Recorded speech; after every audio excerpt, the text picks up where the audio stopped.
Good evening, everybody. I'm Go Veer, Go Home, and welcome to Rail Talk.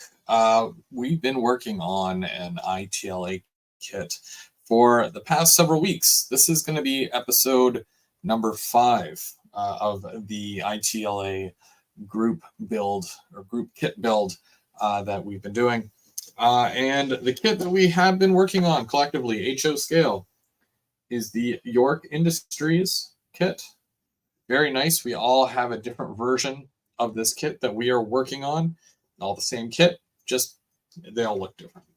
So we're going to continue on with that today. But before we get started, of course, I just want to say hi to everybody who showed up nice and early. If it'll allow me. There we go. Okay, no. I think that Brian Ferguson was the first one. Hey, Brian, I like the look of your layout. It's coming out quite nice. I saw that earlier. Then M&M Rails, hello. Sparky 107, 107, Steve 87, and John. How's it going? Okay, so yeah, I'm sure more people will join as the night goes on, but we've got a few guests, of course, that are also here to build and educate and help out where we can, and we will bring them up now. So this couldn't be possible without ITLA and the amazing kits that they offer. From ITLA, we've got Nick from ITLA. Hey, evening, Chris. How are you? Let me bring him in. Good. There we go. Good. How are you? Good, thank you. Good. How are you guys doing tonight? Good. Yeah, I think we're getting there. We're now that it's week 5, I think that we're getting closer to the end of this thing. It's been a huge part of May and working on it through May. There's still a bit more to do, I think. Detailing and whatnot. I'm still trying to figure out some of these parts and the best way to use them. So hopefully today we can go over some of those, and it should help everybody gain a better perspective of certain parts throughout, the detail stuff, and kind of point them in the right direction, of course. So that sounds good, Chris. No problem. Also, I'm curious to see how you're doing. Yeah. Well, if I can kind of point it down. So that's where I'm at right there. I've got all the windows and whatnot in. I'm still doing a bit more weathering, and I did the steps last week, and I have that built as well. This is just the inside, and I painted the inside black, so it's almost like a shadow box. And right. I'm working on some venting as well. So the venting is one of those things that are very tricky, I guess, and I've got a lot of little parts, so I'll definitely need some guidance for sure on that. Okay, looks good though, Chris. The building looks awesome from here. Thanks. So we also have joining us tonight, we've got Sparky 107, 107. He's been working with us for quite a few weeks now. How's it going, Sparky? Things are going good. How are you guys tonight? Good. We're getting there. Good. After the last stream, I put all the windows in and glued it together. Oh, nice. Oh, there you go. Put the little top ridge on it. Yeah. And you got to add more of this top ridge to the kit. At least one more piece. Are you a little short? Well, you cut these on 45s, and I don't know how you cut your 45s. So mine's by eye, and 45-degree angle by eye isn't very good. So, okay, you can just as another alternative, you can cut those square as well. You can just butt join them at 90 degrees. I figured they'd look better 45s and stuff like that. Mm-hmm. And of course, I ran out of pieces, and I got to this last part there, and you can see the little gap I got in the end. Oh shoot! Okay. So, a little bit of wood filler might work on that, but yeah, it could. Yeah. Okay. Understood. But yeah, if there was like maybe one more piece, we could go to that just for people that screw up. Because what I had left on that was maybe an inch and a half. So it wouldn't have been good for anything. So okay. other than that, this kit's going together like amazingly easy. Oh, good to hear. Yeah, Awesome. so you just got to make sure you put just the right amount of glue on it and clamp it and then let it dry at least. So Yeah, no, that's great. Keep your corners square and everything should work out well. yeah, What'd you end up using for your roof? the piece that came with it actually. So Oh, okay. that's what I got left. He has a little square here that you would normally cut off. And the way I looked at my roof detail is that would be that square there that he's got marked on his roof panel. So then Ah. you just cut it off. Oh, Oh, neat. nice. Perfect. So fit pretty good. Yeah, I was worried about that too. Like all you guys talking about getting foam core and all that stuff. And I finally took the roof part out and I'm looking at it and I'm like, but it fits. Why do I want foam core? That's true. I think it's because of the shape of mine. It's such a weird shape that I needed a bit of a substitute, but Yeah. No, Either that's way. great. I'm glad it worked for you, Sparky. we also have Steve. Steve is going to join us as well. Bringing up Steve. There we go. Hi, Steve. How are you today? Yeah. Don't tell him. Don't You're tell him. muted. Oh, you Oh. told him. We should just, yeah. Yeah. Oh, okay. Can you guys hear me? Because I'm getting bad feedback on StreamYards. I get the robot on StreamYards, but on YouTube it's fine. Oh, weird. Yeah, no, we can hear you.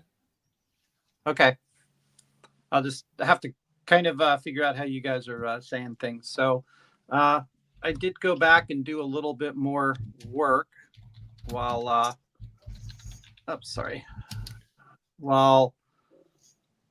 got to figure out how to do this on StreamYards. Hold on a second.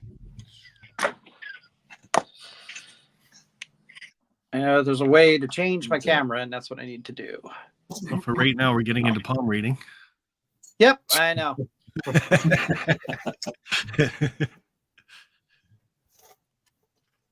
No. Okay, this is bad. I had this right before I got here, and I was able to switch my camera around. There we go. I had to take it to there. Okay. So here we go. Just trying to get this into shape. All right. So I went and finished off doing all of the verticals that I started last week and didn't get to. So I figured I was going to work on the rest of the cornice and then the top. I'm a little worried now, and Sparky said that he didn't have enough to finish the top. So I'm going to have to check out how that works then, since I made my building different. I found out that this comes out to be about almost 8 inches by 10.5 inches by the layout that I have here with the big L. So hopefully I'll have enough to go around the top on the cornice. I think what it gives you in the kit is just enough to do exactly what all the sides would do, or just even a little bit more. But even when I did mine, like even here, I had to put 2 parts together. So Yeah, that's normal actually. That's per design. Yeah. Yeah. Like I could offer more, but I mean, you know, how much of the part do you add? I mean, where do you stop, right? So yeah, no, for sure. yeah, I think I provided enough to allow for some scrap, but you know, Steve, you might want to try. I don't know if you want to do 45-degree angles or if you want to try the 90-degree butt joint.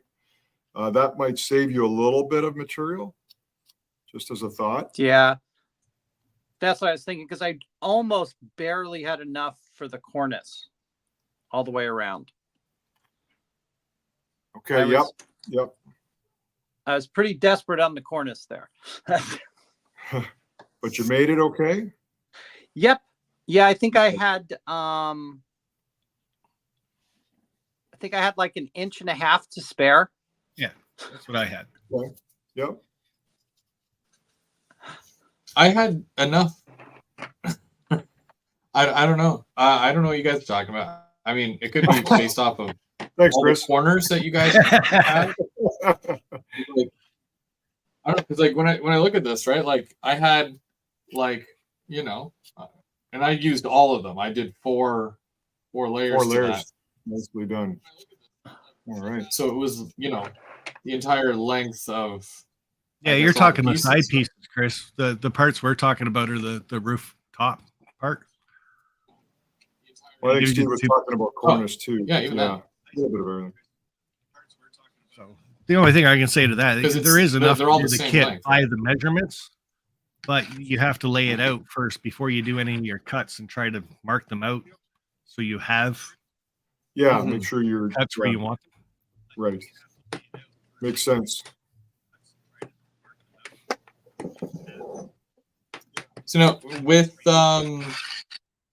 some of the pieces, so that, yeah, this is something that I had mentioned earlier, and maybe Nick can fill us in a little bit because looking at some of the pieces, even though they are labeled, I'm still not 100% on them. Okay. So on the big one here that has the the vent, exhaust ducting and all that, there's Yes. something called roof blocking. Okay, And so it's, that is 6. so that material, those are the they're basically, I don't, you can't see that, they're square pieces. So that's what you put on the upper inside of your walls to hold the roof panel up. They're blocks that you install to hold your roof panel on or in place. Okay, that makes sense. But it looks like 'Cause you don't I need was them. showing it. Sorry. Well, I was showing last week that not like I needed to strengthen it because it's already pretty durable, but Right. I took a piece of the frame. Yep. And Perfect. this was like the main part that was holding all the main walls together. So I broke it and I made like a little bit of a shelf on Yeah, the that's inside where you exactly can kind of see beautiful. it hanging. Yeah. Well done, Chris. That's great. That's the same idea. So the roof blocking parts are the official part that would support your roof panel. But you've done a better job there. That's all good. I mean, I think it's only because this sticks out so far, Yep. as opposed to, let's say, when you look at Sparky's, where you've got all 4 walls around it, right? So That's it correct. just needs a lip to sit on. That's right. Exactly. Sparky, what did you use to hold that roof panel in?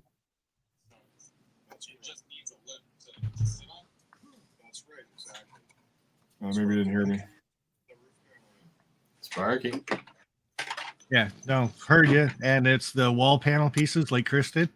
Oh, you did that too. Okay. Yeah, I just cut them and put it down half a centimeter down and rest the roof on that. Okay. Perfect. I just find they give you the good square corners too, right? So Exactly. Okay, that'll be just enough. Yeah. Okay. One piece that I do like is the chimney. Now it was a little confusing at first because it's a piece within a piece within a piece, and you just slightly raise the inside The part flue. there. Yeah, the flue up. Yeah. Okay.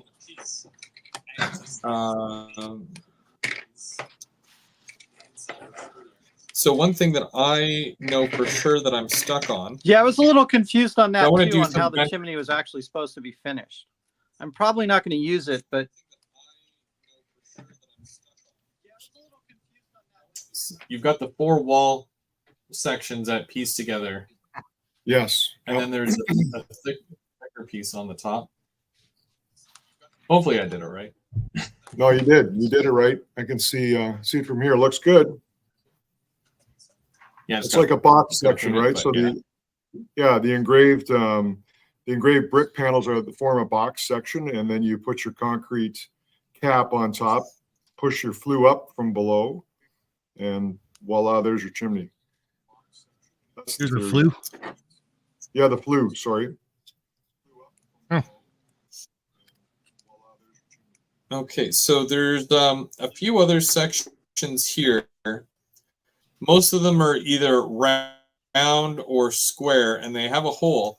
And I know that they're for like the stacks, the chimneys. but is it based off of which pipe or tube, round piece that you use? Because you get a small one and a big one. So how does this work? So basically, So do you cut the dowel in two, and then you use? Yeah, so there's a short dowel and a long dowel, right? Like our smaller 1/8-inch dowel and a 1/4-inch dowel. Okay, so the 1/4-inch dowel will use the larger. You'll see a larger set of flange rings. I'm holding up what I think are the smaller ones actually right now. So you'll just use the appropriate size flange ring and just slide them onto the dowel and position them as you like, wherever you feel they're needed. And you may have to take a little bit of a file and just open up the inside of that flange ring to allow it to slide on the dowel without too much friction. Otherwise, you might break it. Okay, so just be cautious there. So both large and small dowels will have this. They'll assemble the same way. And there's also a 90-degree flanging, large vertical stack. Yes. So look at in the instruction booklet, probably even on the front cover, you'll see what that looks like. You'll see where the large stack will terminate in that 90-degree or that wedged shaped ducting, and that'll go into the corner of the building. Yeah. Yep. Okay. So at the bottom. Yes, exactly that. So that's a large external stack that would have been perhaps venting something down at ground level inside the building.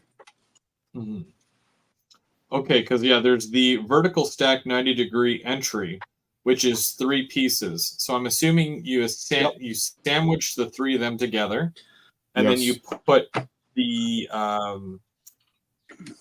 round part on the top of that for the pipe to sit into, and then it goes up the rest of the way. You got it. Yep, exactly that. Okay, and then as for, because there's a square piece with no hole, and then there's a square piece with a hole, and they're both on the same, like side by side right there. Yeah, so one is basically a flange ring. So that square one that the center will probably that'll go against your wall component, Chris.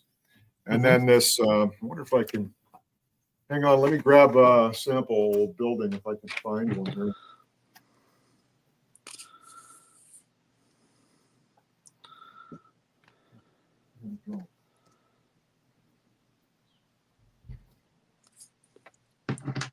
My sample buildings have got lighting in them. They're on the layout here.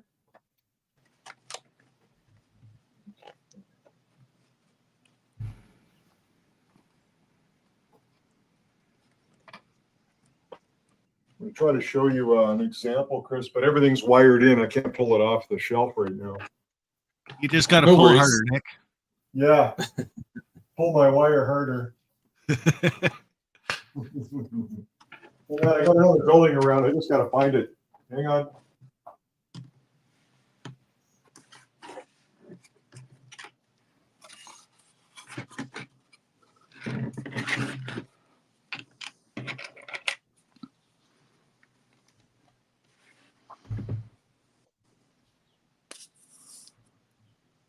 Also, for you guys, if there's a specific part that you might be stuck on as well, now's the time, because Nick is here.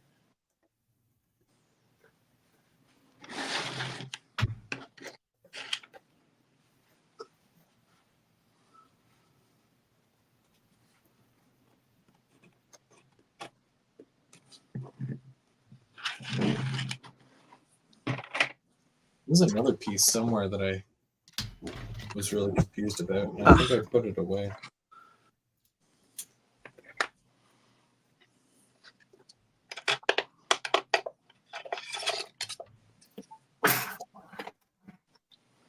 Yeah, originally I wasn't going to put these like around the roof details on either. I think you got them all on there, Chris. The 3 layers of like at the top. Yeah, I put most of those are on there. Yeah, so once I held them up on it and kind of looked at it, and I thought it looks a lot better with them. So pretty sure you got to put these on before you put those pieces that go down and hide the seams. So. Well, I was told to put the top part on, not the cap, but the top rim, and then bring these up to that top rim. That's what Chris told me. Yep, that's And then correct. you can Steve. finish off the rest of the cornice on the top. Yep, Sparky. That's what I did. that's correct. Chris, can you see? I don't know if this is going to be hard to see. Oh, give me 2 seconds. Yeah, no worries. I'm Sorry, just a little glue. And I gotta clamp. Whoa.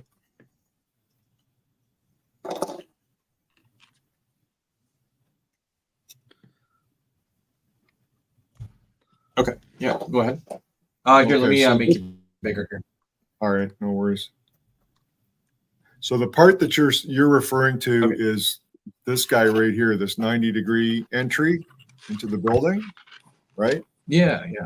Yeah. So it is, you were right. It's a 3-ply MDF component. So you laminate the 3 pieces together, making sure that the exterior 2 pieces have got the engraving on them. And then this.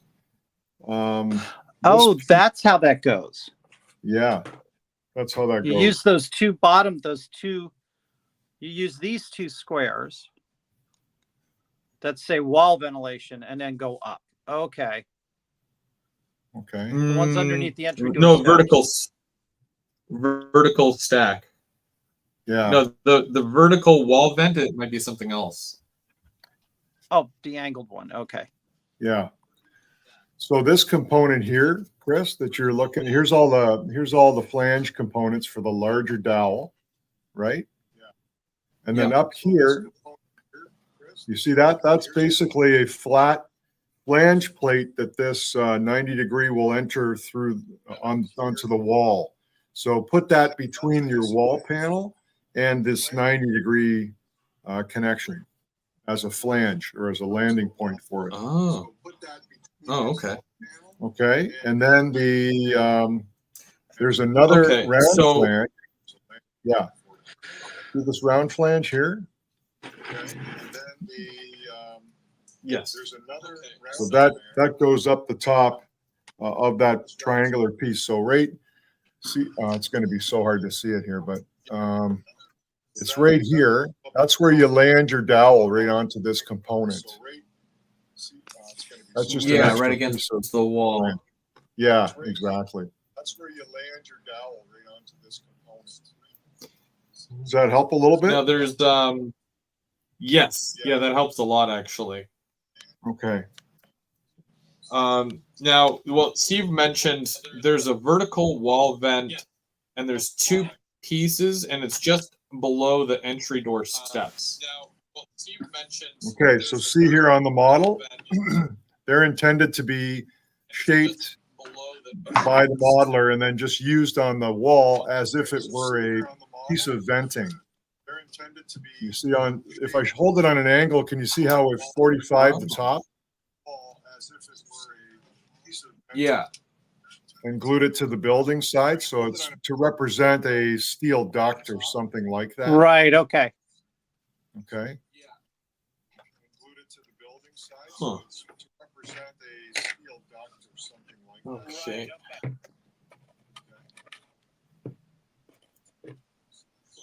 Let me take a look here. I'm just popping out the vent pieces so I can see them. Yeah. Okay. Hang on. I'll be right back again. I'm just popping out the vent pieces to see them.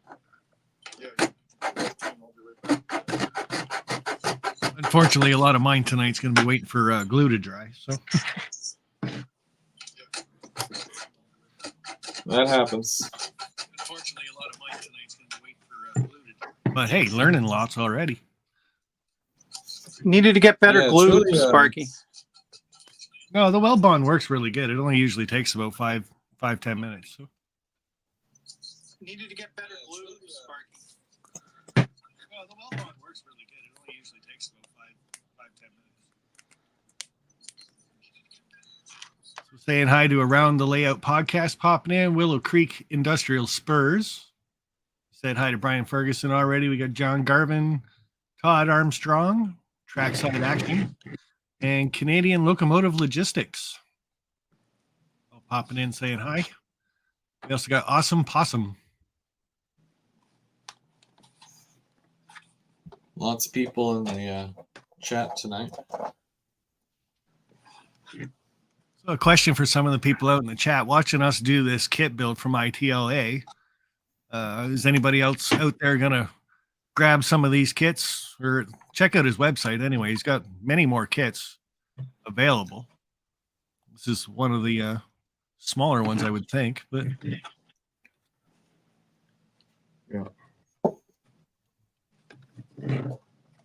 Oh, there was 2 pieces, and I don't know their relation to the exhaust ducting, and this is the larger ducting. So again, the big, thicker piece, you get Right. a straight piece, which is over on the side. It's right here. And then you also get this pinked piece, which is at the bottom here.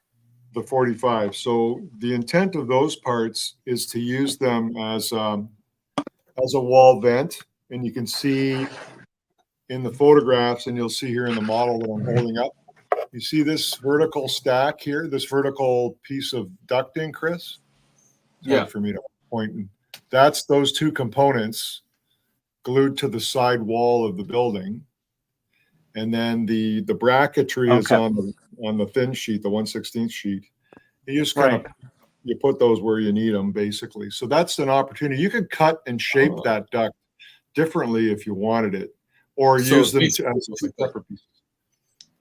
Yep, you got it. That's how I did this one here. Or you could install it, install it and put it out, make a 90 there in that joint and put it some other way on your wall if you wish. So there's a couple different ways. Looking at it now. Okay. I'm like, oh, why didn't I see it? So where are the because you have little pieces that go from on this to onto the wall. Which the wall, yeah. Which so would those little they? brackets. So they're down here. They're on that other. See the sheet that you got with all the. That's what these are. Whoops, where's my finger? That's where these are right here. So you'll trim them to fit depending on how thick the duct is or wide the duct is. So those are the brackets that you'll use. Okay. Yep. I thought they were for the roof ones because they can be as well. They're for both. Okay. You just trim them to fit. They're called exhaust duct brackets. Okay. And because there was that separate package as well, which had the smaller or the thinner that N scale or HO could use. This is just extra ducting overall, right? That's correct. Yeah, okay. That's so not if the I stuff choose, yeah, so I can always use this going up the wall opposed to absolutely this. You could, yeah, absolutely. The wheel is a turning. All right, good.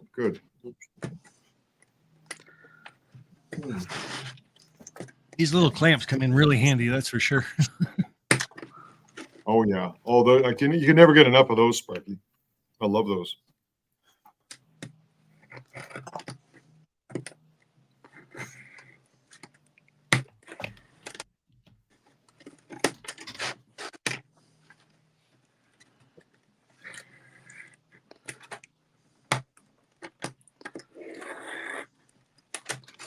It did take me a minute to understand why some of these things have 3 parts to them, and it's because you have to sandwich them. Yes. Like the roof. Yes. To gain the width. Right? That's how we can gain some width. So they're 1/8 of an inch thick each, and you can create your 1/4 inch ducting, or even what would that be? 1, 2, 3, 3/8 inch ducting.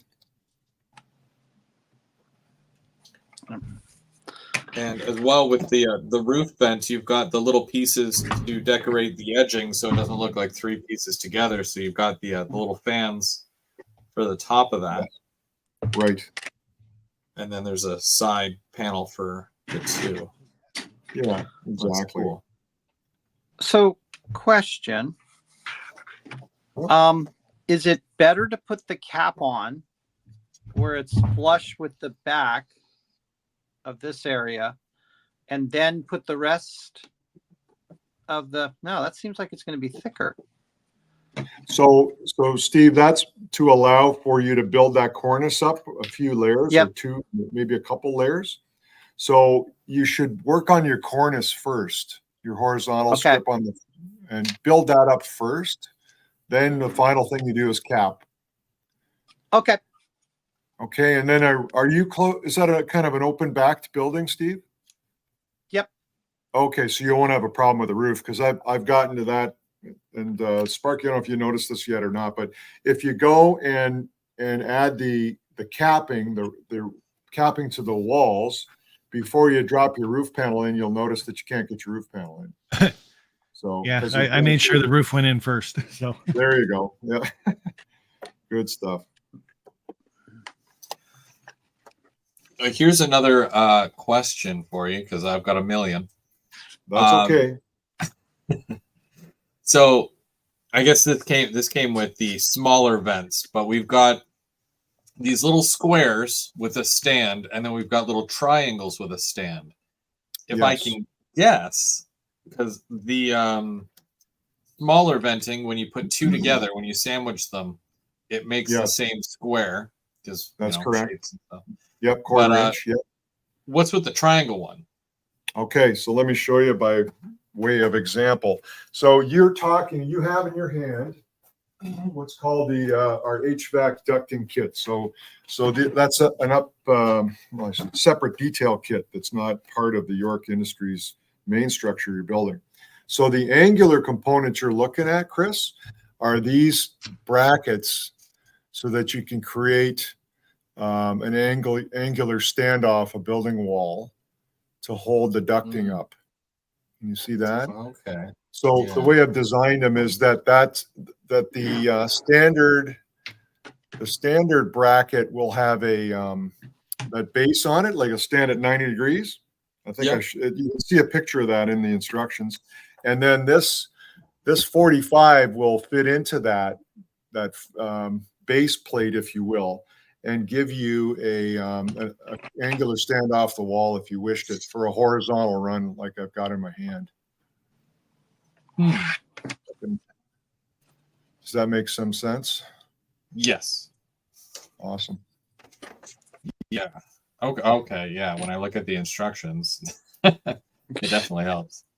And Chris, there's you so threw many those possibilities. away. What are you talking about? Look at the instructions. You threw them away the first night. Yeah, exactly. So like let me show you. Yeah, here, I'll put that component I had in my hand on the model, Chris. Hang on one sec. Let me just, I'll activate the stick tack that I use to temporarily put parts on for photographs and stuff.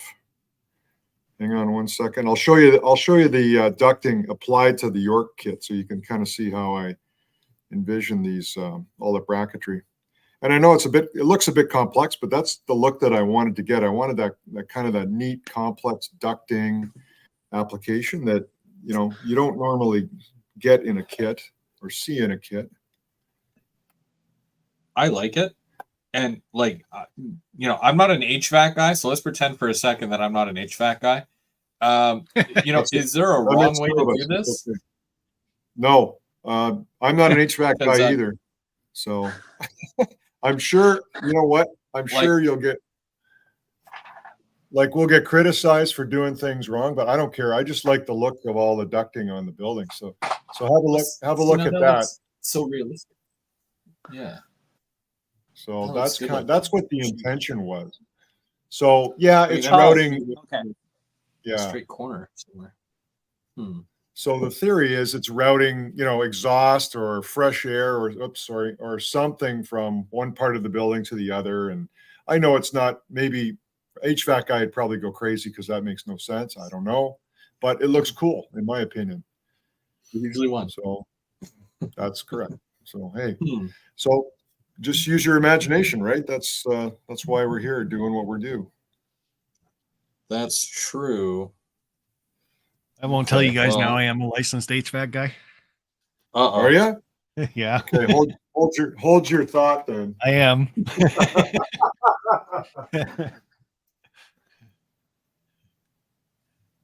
Okay, so here's another HVAC guy. This one might be a little bit more up your alley. So here's another example of a rooftop duct that's created by the kit that you have there, Chris. Yep. So all I did was use so I got a turn down that goes into the roof. I've got a 45 in a plus a straight section, and then it exhausts through a snorkel vent at the tail end of it. Snorkel. Okay. Okay. So that's another example of how you can make a really cool rooftop. Just a neat little duct detail. I'm going to put it on a piece of flat and get my fingers out of the way. So there you go. How's that? There's an example. Yeah, that's neat. And it looks like it's supposed to, right? Like I feel like I'd see that on a roof. So I hope so. I think, I do look at pictures and try to copy some of the stuff, but I'm not an HVAC guy, and I know some of this stuff is a little bit, I guess, fantasy in the HVAC world, right, Sparky? Well, you would see it probably down in warmer temperatures and stuff like that. Obviously, in Canada, you wouldn't see anything on the roof, ventilation-wise. When it comes to exhaust and everything, you would see that on the outside of buildings, but normally it's up and down, not across. Right, vertical. Yeah. up and down. A lot to do with condensation and stuff. So if you're going to do stuff like that, a lot of the times it would be insulated. So it would have a wrap around it with insulation. Right. But again, you're using your imagination and it's a model. So Exactly. Yeah. Let's hope there's no condensation on the model. There's there is the HVAC stuff, like what Sparky's talking about, but I've been to a lot of places. I worked at a lab and we had to have ventilation outside. We vented our laboratory booths outside. So we had just a duct, kind of like what you're showing on the side of the wall, to get our booths to come out and go up over the top of the building for ventilation. Yeah. So there are some of those too, where they just come right out of the side of the building. Yeah, up and over kind of thing. And I love that look, because that adds a lot to the structure, I believe, and it gives you that sense of industry or industrial purpose. And I guess that's what I like to do, and I think you guys would like as well. It seems like it drives just more. It's a cool detail to use, I thought, and I just like the way it turns out. Looking around for more examples. And you would also see these not just on like a brick building, but you could probably use these with a few different buildings that you offer, right? It's not just absolutely. Like this building in particular. I wish you could see behind me better, but you'll see this stuff all over the place. Like there's vertical ducting, horizontal ducting, and combinations thereof. It's just I think it's a cool look. My fear is overdoing it, because I'd be like, oh, that looks cool. So then I add like 5-6 more, ducts to it. And then it's all duct and, Well, if you look at some industries out there that do a lot of painting and that, you ever see those places that have like seemingly hundreds of stacks on the roof? As an example, there's a lot of those would be painting operations, manufacturing and painting. Welding, exhausts, and things like that.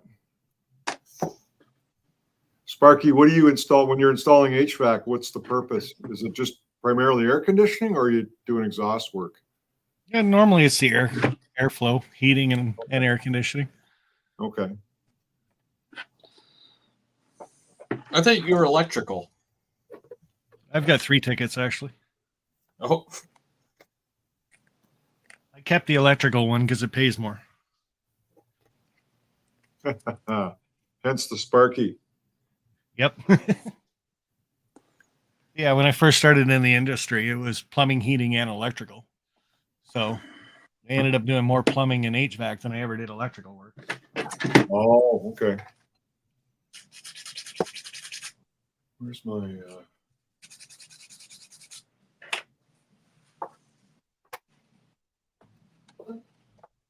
Okay. So just an aside too, while you guys are working on that, one of the detail kits we do offer that has some ducting in it and also has the air handling unit and water tank and all that kind of stuff. So these kind of kits are cool to dress up, one building or a couple of buildings worth of rooftop. So the stuff you're working on, Chris, is part of this kit as an example. But then if you're into the, water tanks and roof walkouts and chimneys and such, that's all there too. I like that really large vent, the one that's over on the far side. Which one's that? On this particular model I'm holding? Yeah. So for me, it's far left. The big one. Okay. Yeah. This guy here? Green. The air handling unit. Oh, yeah. That's my favorite too. Yeah, I like that. Yeah, that one's nice. Yeah, those are that's all little decals that you put on there, right?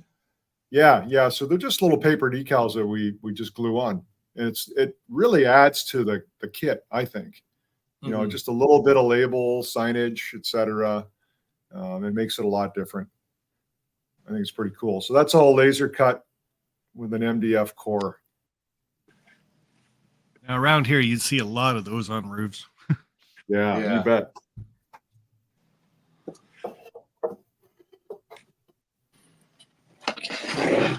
Put my clothesline up. You got any end scalers in the group at all? Do you know, Chris? No, all these guys are HO, and the only person we're missing right now is Bernard, but he's at the cottage or in some sort of Honey, I Shrunk the Kids kind of situation right now. So he couldn't join us tonight. No worries. In other words, he forgot his kit when he went north. No, I think he's still trying to pick his color, isn't he? Wasn't that what he was doing last time? Well, he said keeps he was trying to gonna read the reopen the instructions, package. Yeah, that is one of the things, Nick, is next time you see Bernard, can you give him a tutorial on how to open up a package? Yeah, I saw him do that. I have never seen it. That's like opening a bag of chips from the side. Yeah. It's different. I know what he was thinking at the time. I think he was trying to, pull the whole thing out sideways, more of a dramatic effect. It's the same way I opened mine, though. You did too? Yeah. Oh, look at you. Okay. Must be a Toronto way. thing. But I opened it that way just because of those two fine pieces of wood that are in there with all the detail parts. So I wanted to pull them out slowly and not maybe have them catch on each other. So okay, cool. All right.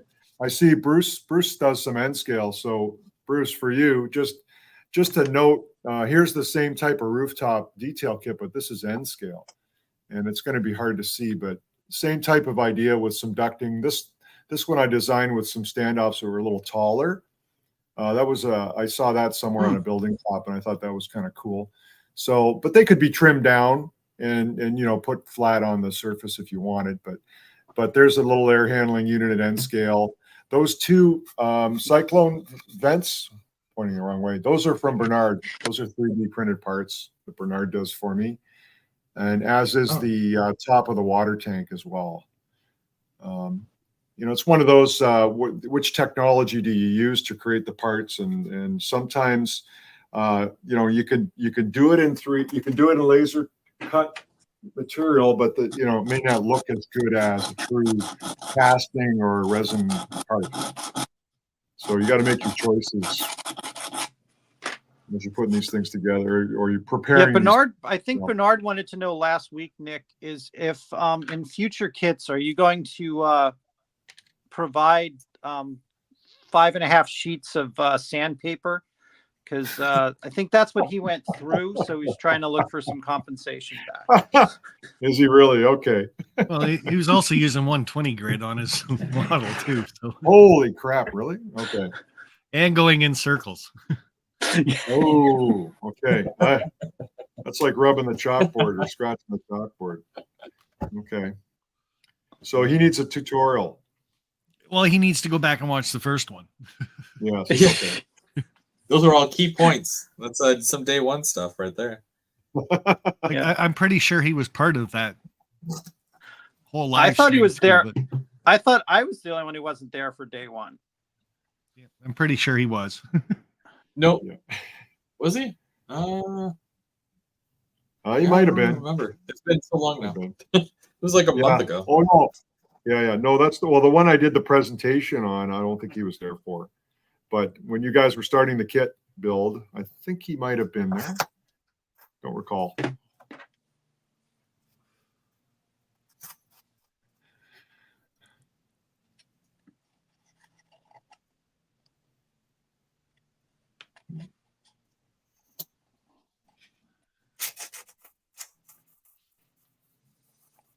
Oh, John Garvin's made a comment. He's right. The yellow gas lines, that's a great idea. Up on the roof. He said he was changing filters and such, and he's right. There's gas lines all over the place. And that is a detail I am considering at some point to try to add. Bernard did a great gas meter for me, and the next step would be to do a cluster. And then if you see some of the buildings, they'll have, like clusters of pipes, 4, 5, 6 pipes going up vertically up the wall and over wrapping onto the roof. I think that's a really neat detail that I might try to capture someday as well. Oh, like the bank That of would be 4 a or good 5 tip. of them. Yes, Like that. exactly. I don't think you see that in model world anywhere yet, but something I was thinking about.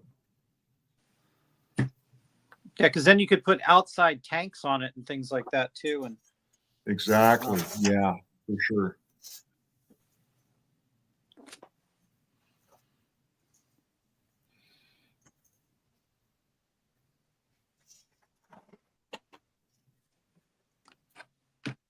Is there so for the larger ones, I'm pretty sure I've seen it where it goes into the side of the air conditioning unit, like Yes. that. Yep. Is You that got how it. that goes? Yep. You can do it that way if Okay, you so wish. now is there a piece that goes like on the bottom or anywhere else on it, or is that it?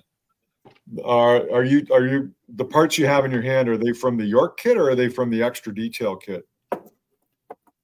Move your glue bottle, Chris. This is all York here.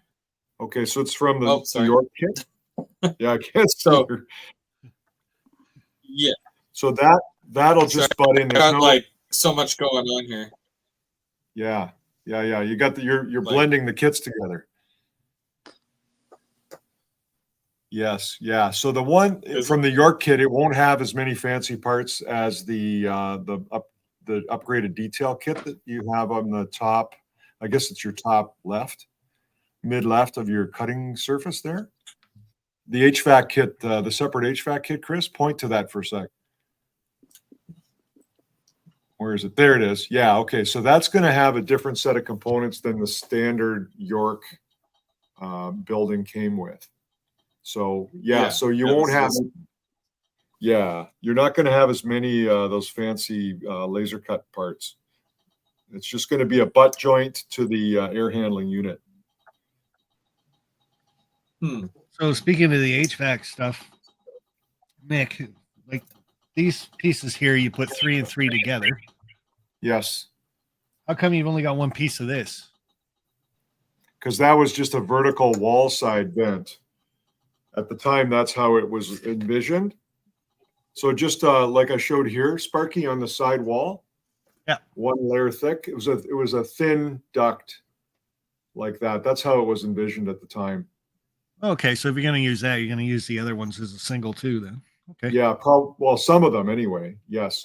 Or the stack that you're referring to would be a top I don't have a loose one in front of me here, but it'd be a top vent, like coming out of the HVAC unit. And I think Chris was already working on one that was pretty heavy, like a heavier duct. Yeah, It's a kinda like 3-layer duct. Yeah, exactly. And you could just make it 2 layers, Sparky. Then you'd have more ducting. Yeah, you could do that too. Yeah, you could do that. It's been done as well. Yeah, the goal was to try to, obviously give you some parts that would make sense on the finished model, but use your imagination and cut the parts up, shape them differently. Again, this is where you bring your uniqueness to bear, so that we're all creating different structures and different details.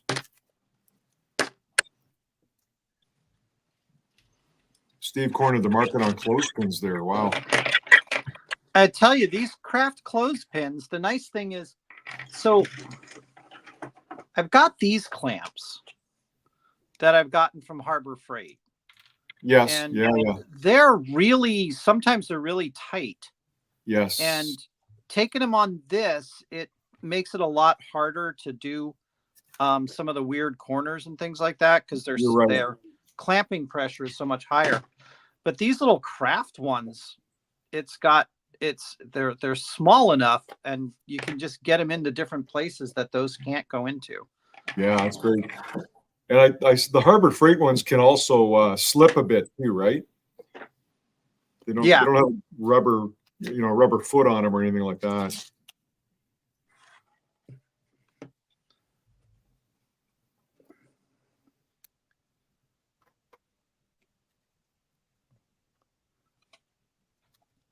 I'm like, do I work on the wall one first or the big one for the roof? Ow.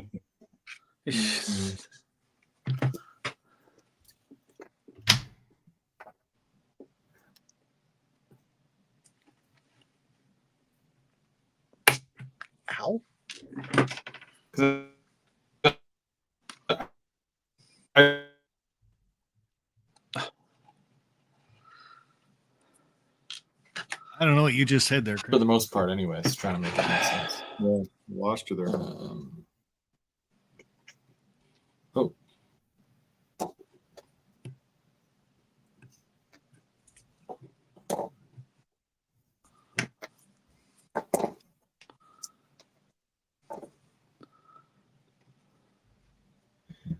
Oh.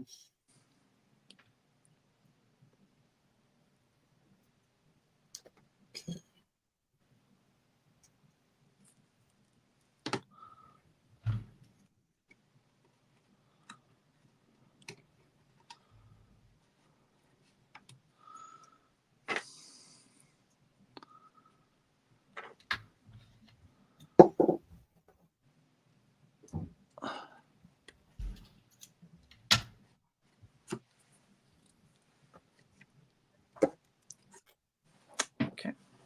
Okay.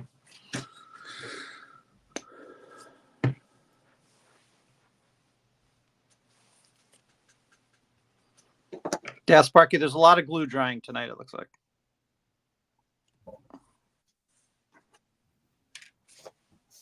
Yeah, there's quite a few little pieces that are, just kind of working through the little pieces to get the big gotta picture, get through them. more or less. Right. Yep.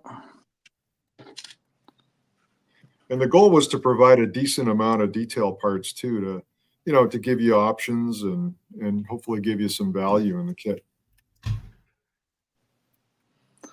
I do have to make a comment, Nick. I really like the way your windows go in. I like the fact that the headers and the sills themselves are just a little bit kicked out when you put the window flush to the back of the building. Yes. I like the fact, because one of the things I hate about DPM buildings, I can't paint those windows. Exactly. That's right. Exactly, Steve. So that's one of the design features I wanted to incorporate, because that is a bugger to try to paint the wheels. To get a good, clean, crisp execution on the DPM, you got to be very, very good with a number 0 paintbrush. So in this regard, you can do all that painting without masking anything. That was the intention. Thanks for noticing that, though. I'm glad to hear it.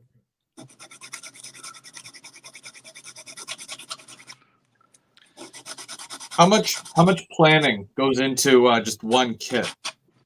Like, do you make a list of things that you do want, things that you need to avoid?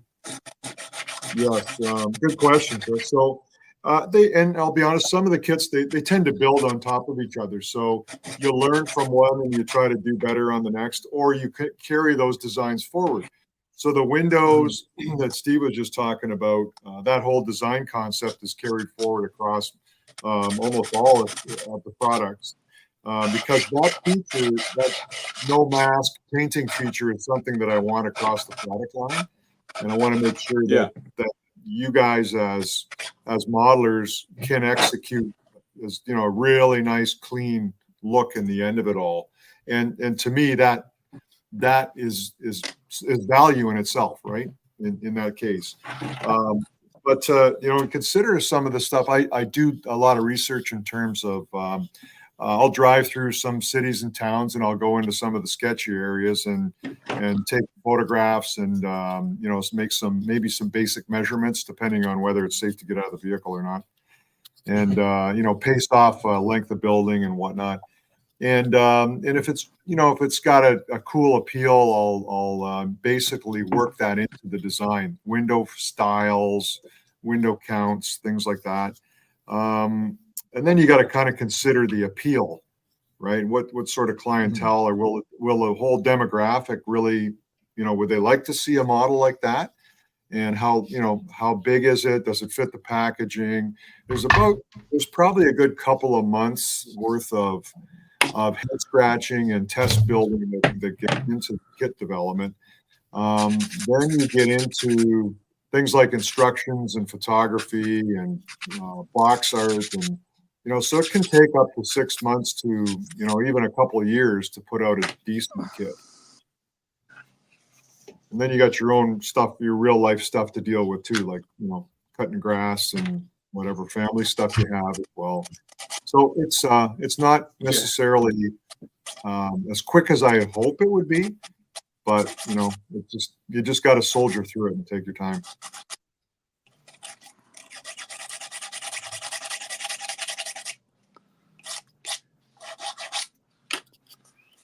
There we go. That'll work that way. So doing this roof details here, I think we can see that. But there's the 3 layers. Where are you, Sparky? I'm looking. It's dark. Can you throw some light on that? So these 3 Oh here. yeah, okay. Got it. I can Yep. blow it up if you want.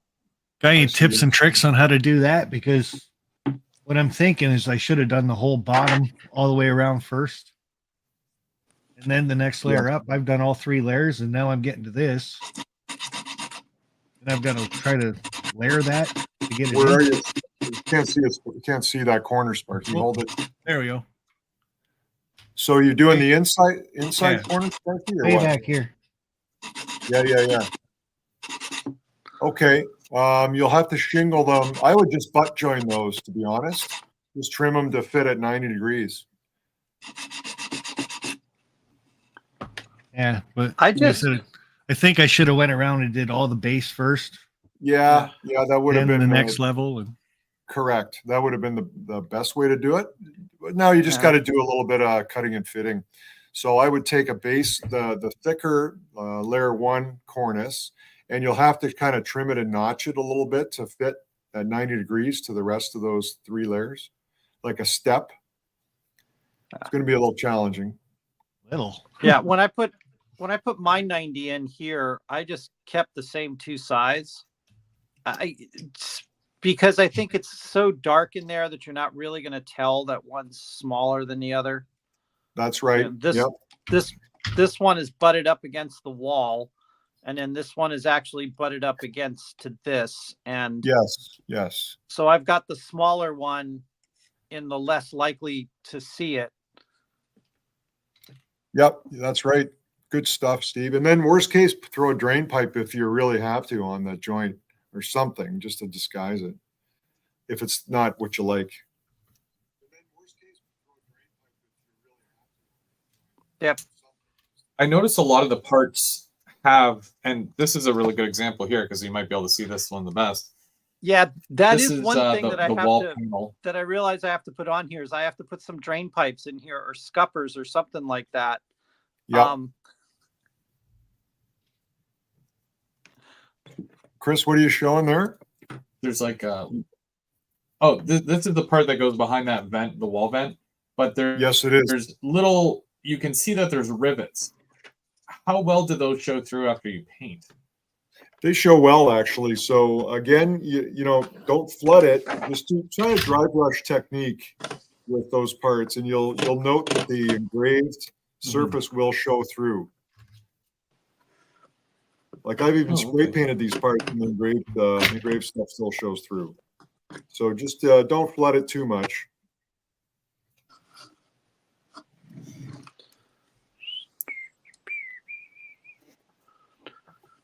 Yeah, because there's the pieces that are like they say coal and fire. I'm pretty sure it's like just the fire.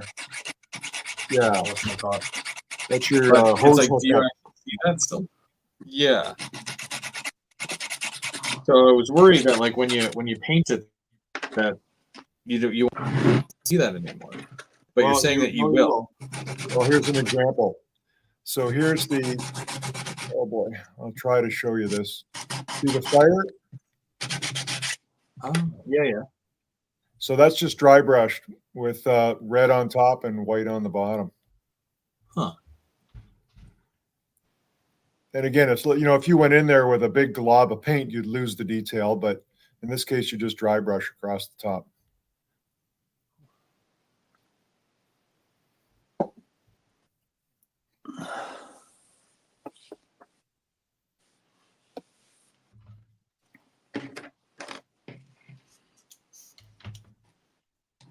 I will need to try that.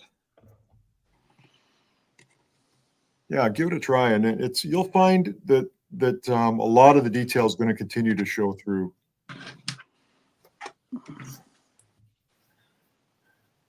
There's a gentleman from Sweden asking a question. I'm not sure I understand. Will the windows be 2 or 3 glazed? I don't understand that question. I'm sorry. Take another shot at that one, if you don't mind. Maybe there's I don't know, is that part of a glazing system where depending on the level of darkness behind it or how you can see through it? Yeah, I don't know. That's kind of up to you. You can use the glazing that he gives, the clear plastic. I don't think it'll show up on here anyway, but this window here, I actually took some of the canopy glue and smeared right over top of it just so you couldn't see straight through it, through the window behind it. Yep. That's a cool technique, actually. Yeah. It kind of blurs it a little bit, right? Yeah, I like that technique, Sparky. That's pretty cool. Were you mentioning something about a highlighter? If you take a highlighter, like a colored highlighter to the clear, it almost glazes it? Something like that? Who was that for, Chris? Was it? I know I can't remember what you had mentioned, unless it was Muskoka Steve. Might have been Steve. Was he on last time? No. I've been watching his videos. Yeah, and I think he had mentioned something about like how he used a highlighter, like a green one, to kind of give it a green tint. Yeah, so you know what he was doing there was, oh boy, it's for these industrial type large pane windows. I don't know if you can see where I'm pointing right now. It's going to be a long shot to see it. Yep. But you know, on these industrial buildings, how the windows get knocked out and they'll fill it in with a piece of wood or a piece of sheet metal or whatever. But you'll see varying colors or even replacement glass that isn't clear, it's green or tinted. So he's doing that in behind on his acetate. He's basically, you know, throwing a little bit of green or yellow on there to indicate that pane's been replaced. Huh. Yeah, well, doesn't Doesn't the old leaded glass turn green too over time? I don't know. That's a good question. I don't know. But the look, like what Sparky was just describing, if you take your canopy glue or even the weld bond, I've done it with the weld bond too, Sparky. So if you smear a layer of either those two products on the glazing very thinly, let it dry, and you're going to get a bit of a haze on the window, on the glass. So you don't have a pure crystal clear brand new window look. You have more of a kind of a blurry, dirty industrial look. Crystal clear, brand new window. Right, Sparky? That was your idea, right? Yeah, pretty much. Like, because you got windows back to back and it's such a thin build that, what is that, like Yes. an inch and a half, you can see right through it pretty clear. So Yeah, you were just view blocking a bit, right? yeah. Inch and a half. You can see right through it pretty clear. Yeah, you were just view blocking a bit, right? They're definitely not like plastic kits though, where you have to take your time and let things dry and set up. Yes, you do. Yeah.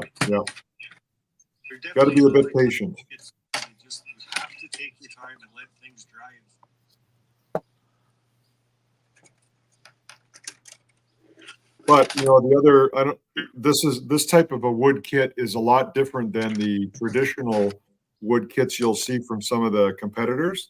So even though you're trimming a few parts here and there, you're not doing a traditional stick build, what's called a stick build, where you would be trimming pretty well every component in the kit and creating the specific cross sections and such. So there's an advantage to these kits in that they're modular in nature as well, and that they do honestly go together faster than the standard kits will.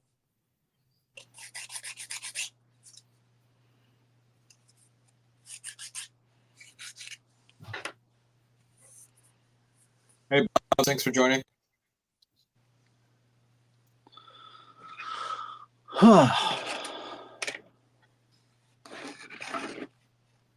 There you go. Brian says you can spray them with like a TS71 smoke to tint them. Yep. Good idea. Is that the stuff that they would sell at a hobby store?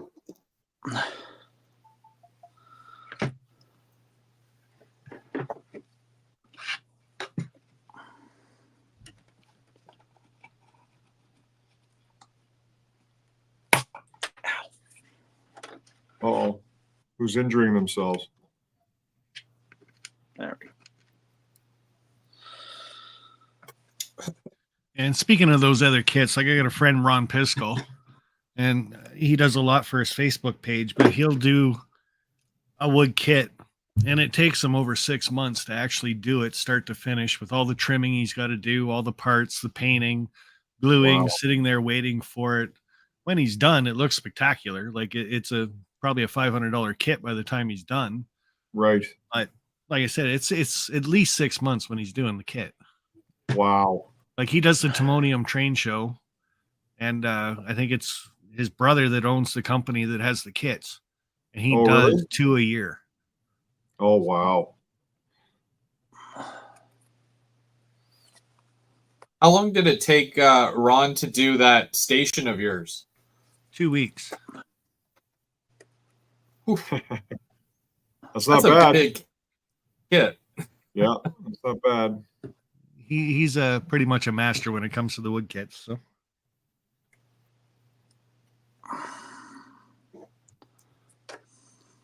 Yeah, the only problem I've got with that station now is the base of it's starting to curl up on me. Oh, the MDF platform? Yeah. Is it because of moisture or what? I'm not quite sure. Well, the kit's got to be 10 years old now too, right? So. Oh, okay. Yeah, it's probably about 1/2 inch thick base, and it's just starting to come up on the one corner. Oh, is it? Okay. Yeah. So I mentioned something to him a while ago, last September, because we went to the air show together, and he said, "Oh, I'll have to come over and teach you how to fix that with a hair dryer." And I'm like, "Okay," but Oh, okay. All right. he's more into the laser burning and stuff like that now too. So Haven't talked to him since.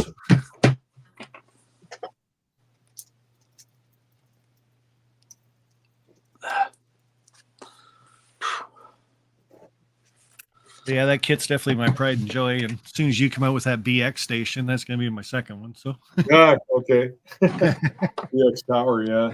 yeah.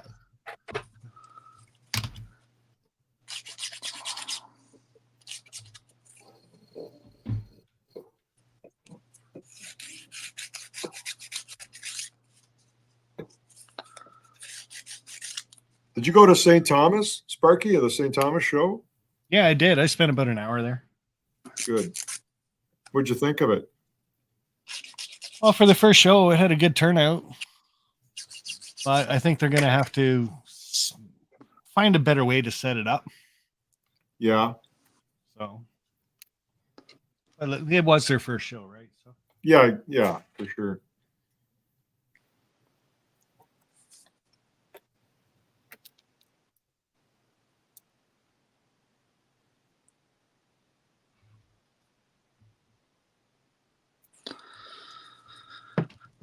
a lot of the other companies like OVR wasn't there. Rail City Hobbies wasn't there. So Right. I think once they get situated for a couple of years, some of the stores will show up and stuff like that. Right.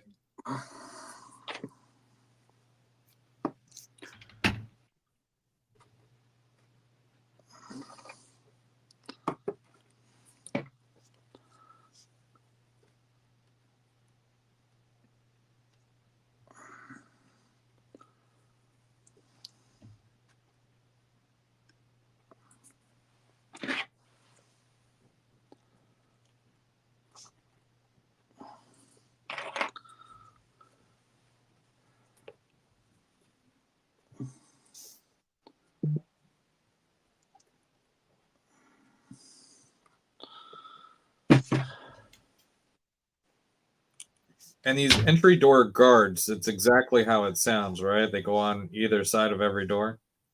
Exactly. Yep, but paint them first. I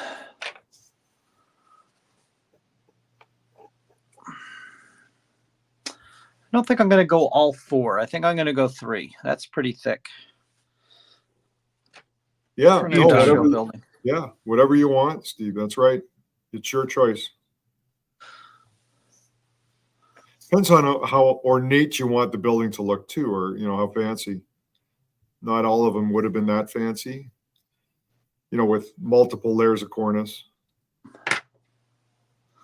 Oh, that was the other question that we had.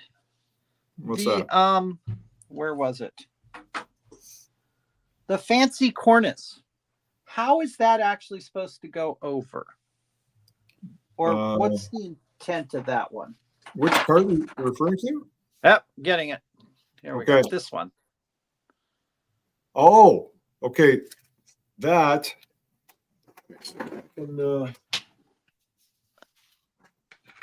That is just intended to go on top of a wall section, usually over what would have been the office area. So just like a little fancy kick up above the office, just to signify its difference. So okay. So it's supposed to go up on the top. Yes, exactly. So, but put it on after your wall capping. I think it'd be easier to do that for you. Right. Okay. Yeah. Because Chris was wondering about that. He was like, I know I'm not going to put it in, but where would I put it? And how does it work? Right. If you look at, well, I got a couple pictures of it in the instruction booklet. You'll see it on page number 7. It's called I think I called it a parapet, actually. Parapet, I think is the architectural term. Yeah. Page 11 and page 7 show it on the North York Chemical. Okay. See that up top? Right. I see it on the front cover now. Okay. I see. Like with the York Yes. Chemical and the square building, it's just up on the front. You got it. That's right. Oh, okay.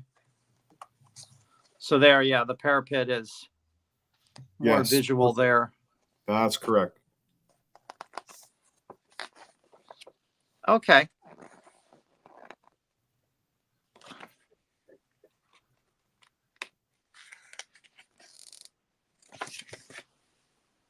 It's just a Sharpie there, Chris. This is a paint marker. Oh. So I usually use these when I do my graffiti on my cars, but this one happens to be a silver, and I never really do silver graffiti. So, and Nick was totally right. If you don't cake it on, and I'll just kind of show you here, because it's silver now, but you can still see the rivets. I don't know if it's too fuzzy there, but Yeah. Are you using one of the chrome pens, Chris, or are you using? So this is by Craftsmart. I get a lot of my paint markers from Michaels, and it's a set of like, you get your reds, blues, greens, black, silver, gold, different stuff like that. But I'm like, well, I could use the silver because it's it's a vent anyways. See how that works. And yeah, seems to be doing okay. Well, when ductwork does go in, it is galvanized steel. So Yep, brand new, eh? Yep. yeah.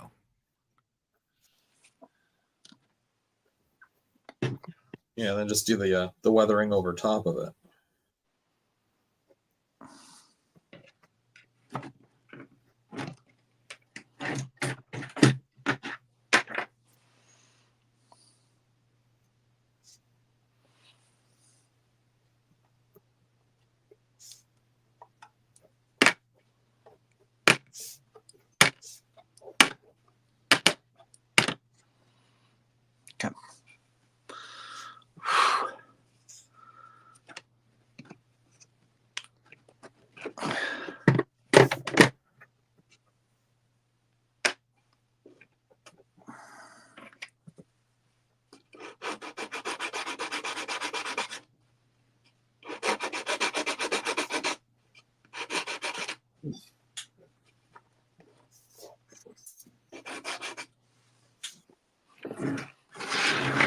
And is this there's a main wall sign frame? Is there a specific sign that's supposed to go behind that, or so your choice?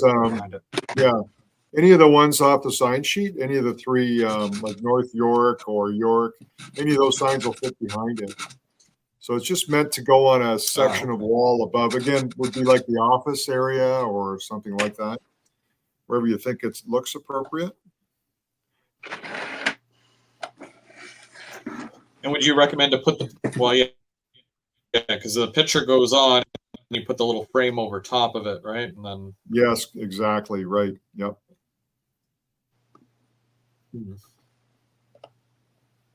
Hey, Trackside Mike.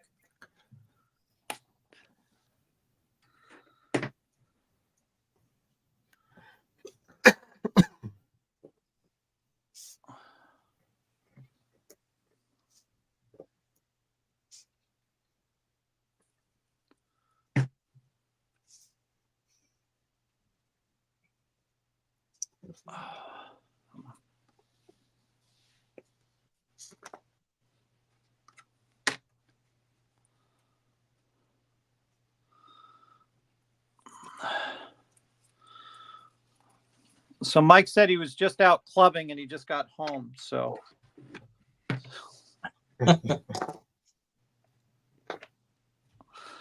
Oh, sorry, I misread that. He just got back from the train club. Okay.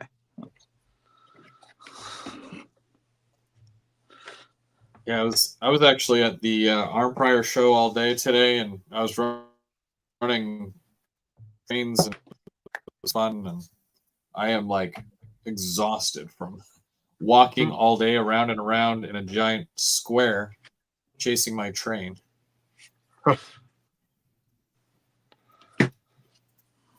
So Chris, you didn't use too much of your deposit money for your new house, did you? No, there were honestly I spent, because the show itself, it's nice. It's a nice show, but not a lot as far as vendor wise. And I bought one thing and it was $3, and that was it. Yeah, so all I spent was $3. at the entire show. Wow. I think I spent more on lunch. Oh, well, then I'm glad I didn't go to the On Prior show since it doesn't have any vendors. Well, there was vendors. I'm just, I'm very picky. And, when you look for certain things, it's like, if they don't have it, if they don't have what I'm needing, then yeah.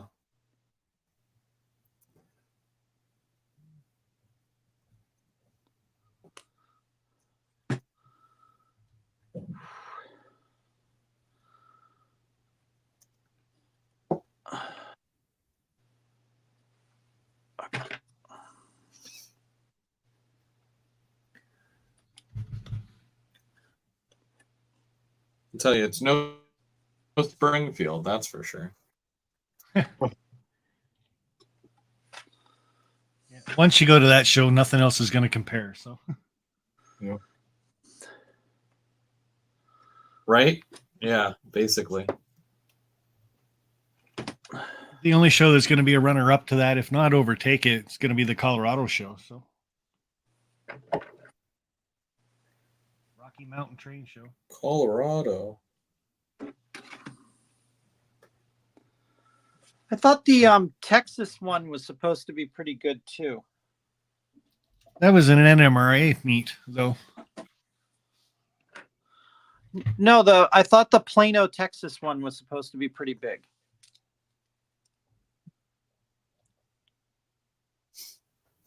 I haven't heard of it, so not too big yet.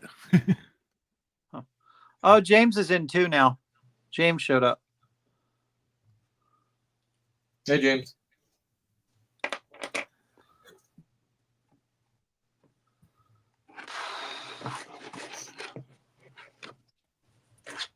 Okay, so if that goes like that,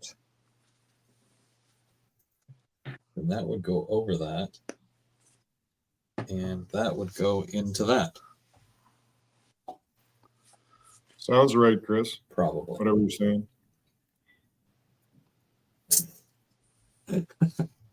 Sorry, I'm trying to the venting is like a giant puzzle, and It is. Yeah. just trying to make it make sense without, That's all right. That's all good.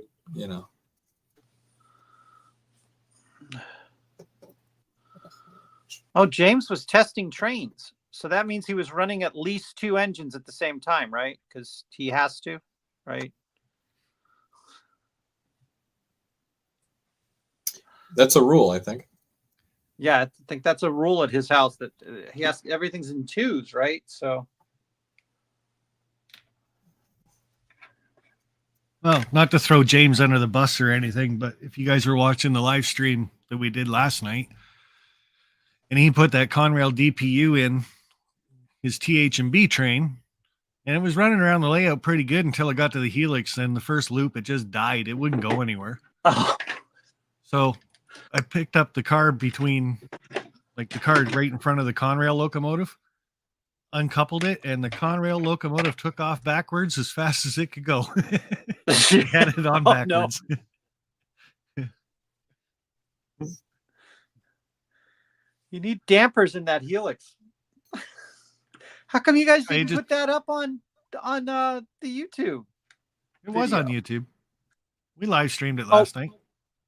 Was it on yours or was it on James's? Because I saw James's. I didn't watch yours.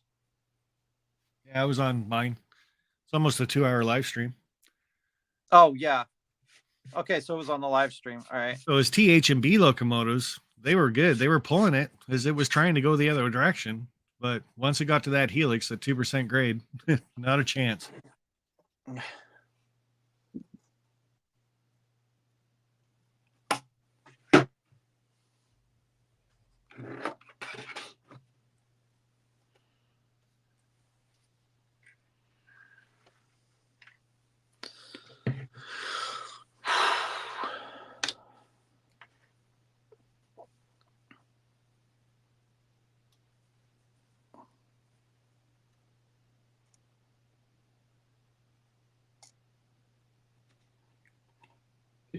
So that goes like that.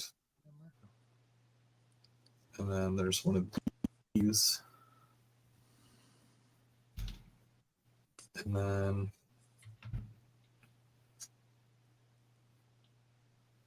one of these. So I could potentially not do that. Darn. Unless I do that.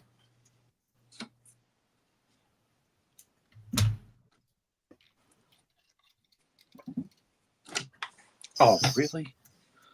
I like these thin little pieces. You can just cut them with scissors. I think the Yes.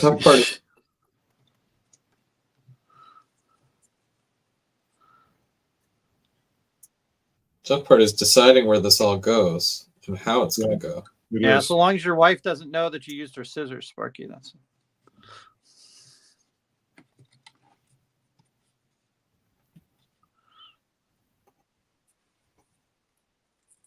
But Chris, sometimes I'll just stand back or sit back and just kind of contemplate it a little bit, hold some parts up or use, you guys ever heard of stick tack or sticky tack? I'm trying to see if I have a piece of it here, but it's like, Yes. yeah. So I'll use that, like sticky tack.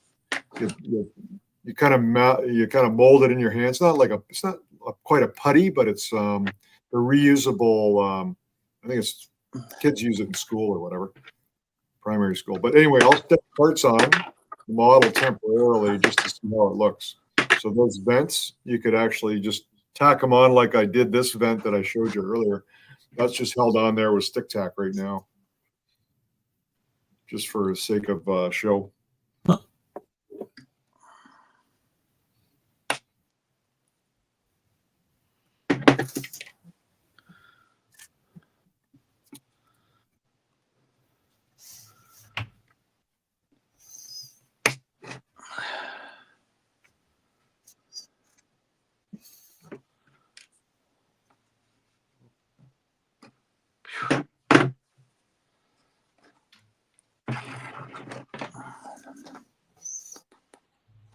Oh, can't put that one. I can't put that one on there either. Okay.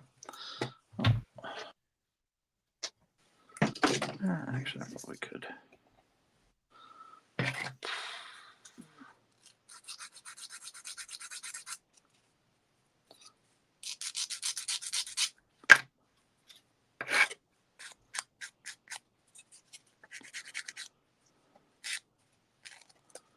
So for a lot of these, you would cut this this big dowel then, eh?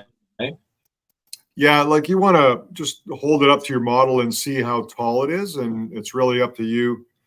Like I gave you the full, I think it's 12, it might be a 10 or 12 inches in length. I can't remember now, but you can trim it and you can use part of it as another stack, Chris, if you wanted.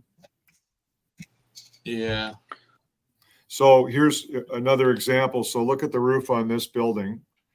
So on this version of the York, so I would have cut this mains vertical down, and I used the rest of it up here on the roof on this particular stack. How tall is that one on the side?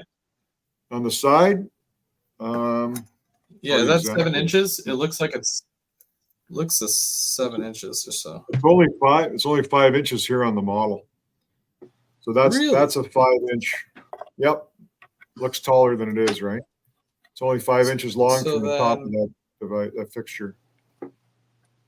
And then on the rooftop, Okay. So back 2 1/4 inches on the rooftop.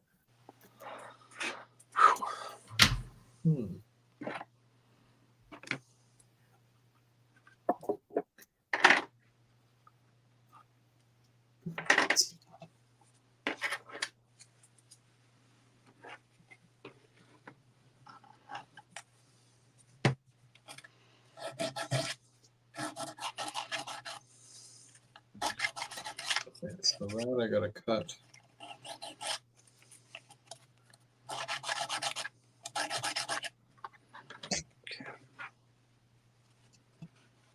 Yeah, that's going to look good.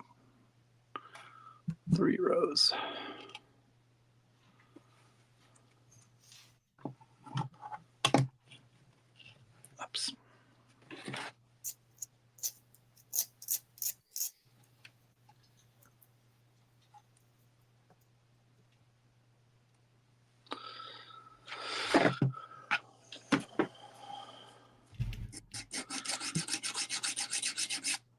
Yeah, I ran out of weights.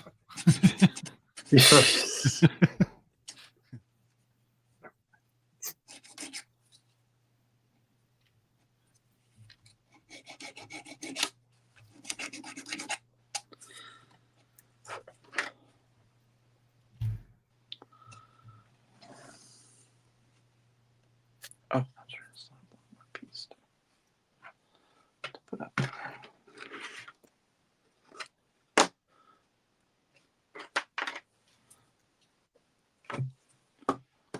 Oh, that's why. 2 of them are holding up my camera.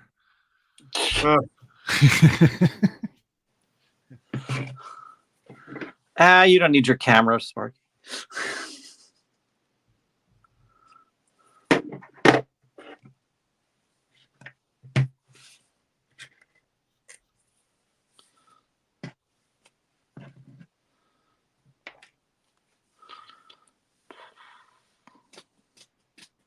I got to say, the farther I get along with the kit, the more I'm impressed with it. Like when you first start out and you're seeing all the seams and places where you kind of jigsaw puzzle it together, and then you got all these pieces that cover all that up, and just yep. it's starting to look really good. Well, it's Good. always looked good, but Excellent. No, I appreciate that. No, good. I'm glad. of course, the thing I'm really looking forward to is getting this one done to start the next one because of all the stuff I've kind of learned from building Yeah. this one already. Excellent. Excellent. I What's love the it. next one you're doing, Sparky? I can't remember what I got. It's more like what you didn't get, Sparky. You got lots of stuff.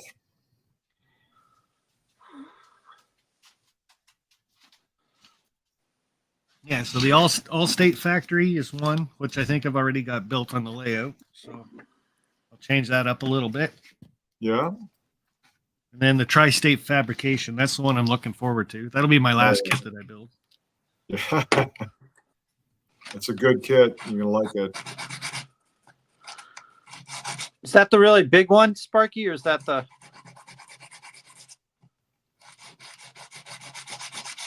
Yeah, that's the bigger one, Steve. The latest one with all the 3D components in it. 3D Yeah. printed components. Yeah. Yeah, that's what I thought. I want that one too. Yeah, that'll be the last That's a one. nice kit, yeah. This one I like just because of this detail right there that I can get the boxcar right inside. Yes. Yes. I'm kind of looking forward to that. And then the all-state kit. I wouldn't I mind think trying my hand at the modular. Modular walls. Yeah, they're fun. Yeah, that'd be pretty cool too. Then you can just do whatever you want. Yep. Yeah. Yeah. I have a feeling I might use the modular ones when I do the Navy base. They're pretty flexible. Or versatile is probably a better way to say it. But yeah, you Yeah. can do a lot with those. Oh yeah. Yeah, so the kit that Chris is just saying, I think, is that one there, isn't it? Yeah, that's the loading dock. Yeah, that's a Yeah. loading dock kit. Yeah, exactly. That's one part of it. Yeah. Yeah, Sparky. Oh, that's right, Sparky. You did put your loading dock in there, didn't you? Yep. It just fit. Because we didn't. Yeah, it fit pretty good. It's tight.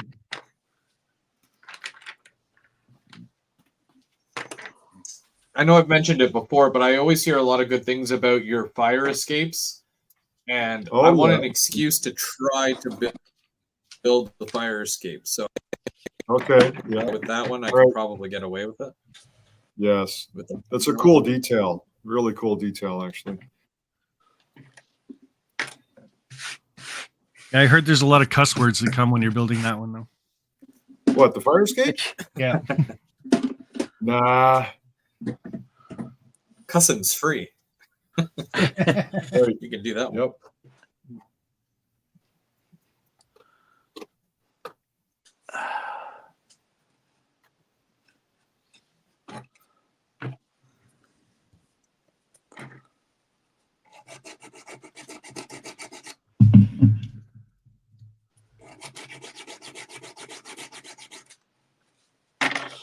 Bernard needs to make some gargoyles for your kits. We have spoken about it in the past. That's what, I did. I mean, we need gargoyles. I mean, how do you have big buildings without gargoyles on them? Yeah, I think he's got gargoyles on his website, doesn't he? I'm not sure. I don't think he does.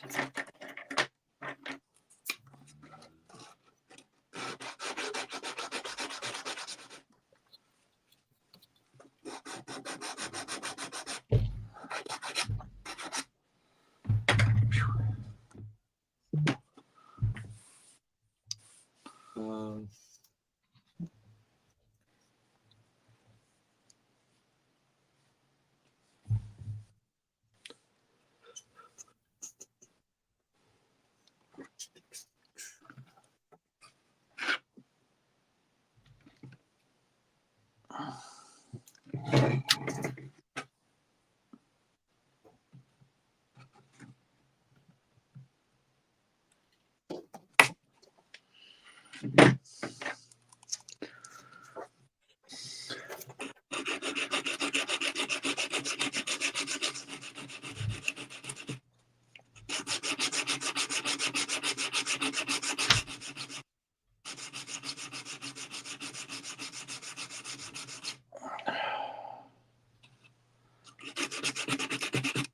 okay, so that triangular bracing connects to the square bracing when you're doing a wall unit. HVAC ducting you're speaking of? Is that Chris? Is that the Yeah. HVAC duct? Yeah, so like for when you mount it to the wall. Yeah. On a horizontal run, like Yeah, I'm like just I showed looking you. at the picture here, and you can see that the triangle piece connects to the square piece that's going around. That's correct. Yep. To the base Yeah. of that's correct. Yeah. It took me forever to figure the geometry out on that component.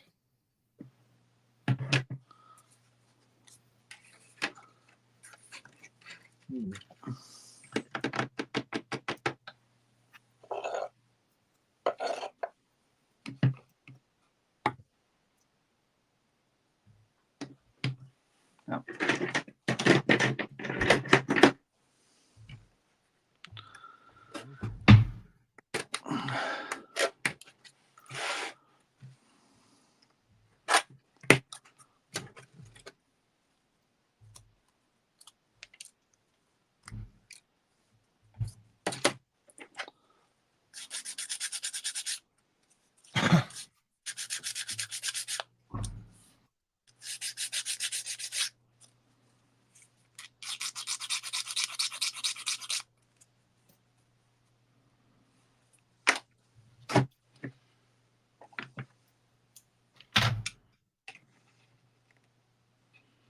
Yeah, I'll just make it look finished.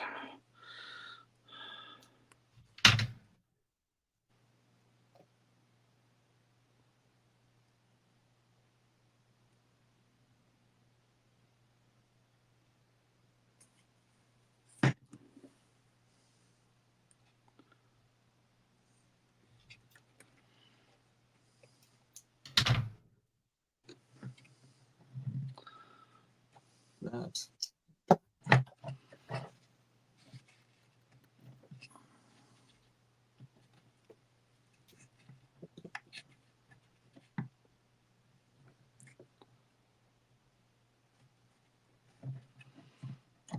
Whoa. Gosh.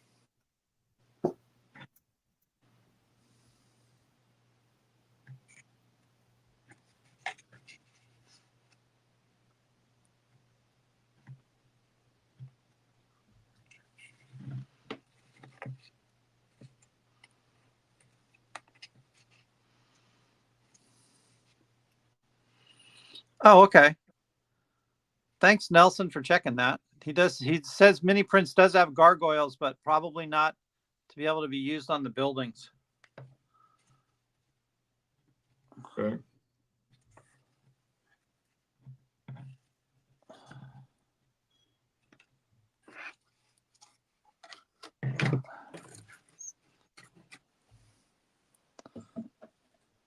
Oh, John Dawson made it in too. Kits And are I built guess well. They take a lot of weight. Floyd Robbins. Yes, they came in do. too.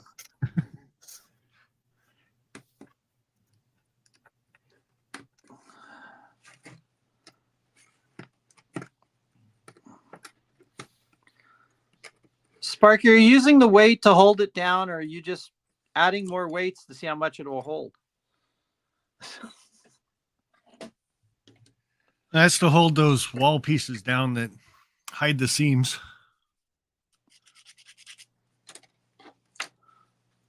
So I find when you get the glue on them, they want to curl up a little bit. So Mm.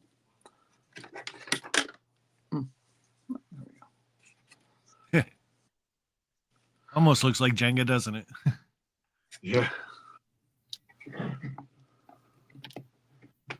Well, it's strong. That's for sure.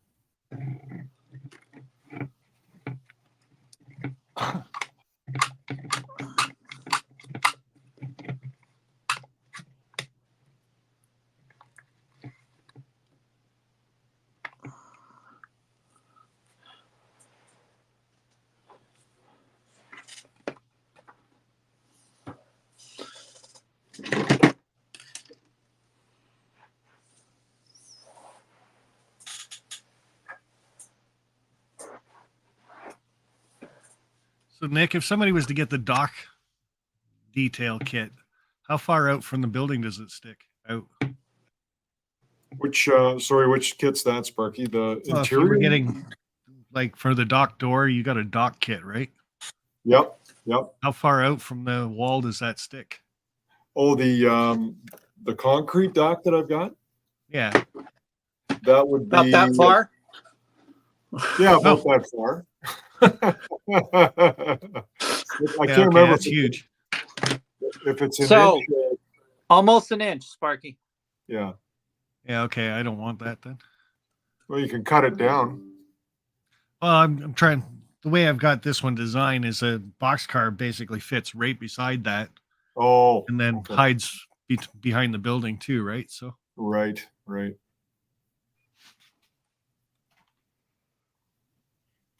be kind of like so. The loading dock also gives you like a place to store all your skids and barrels too.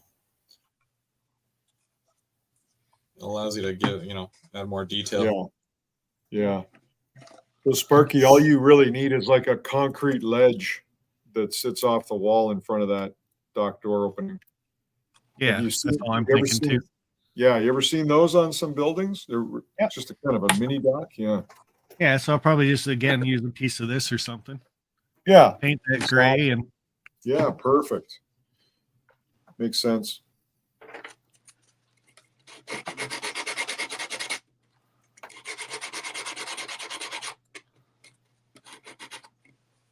a lot of times, like back in the day, they'd use a big metal plate too. You know, to build the Sparky- boxcar to inside. So Yes. If depending upon how much room you have, you could almost use this straight exhaust duct as the ledge. Yep. Perfect. yeah, it could.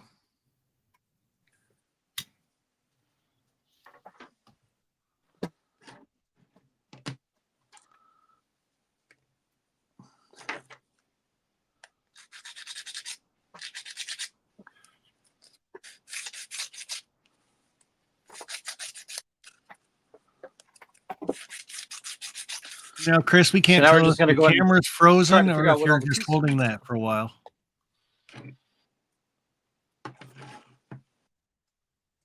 Okay, wait, what happened? No, because you were holding the vents together for a bit. It's like, oh, did you freeze or are you holding it still? Oh, yeah. Gluing. Yeah, just Yep. gluing it.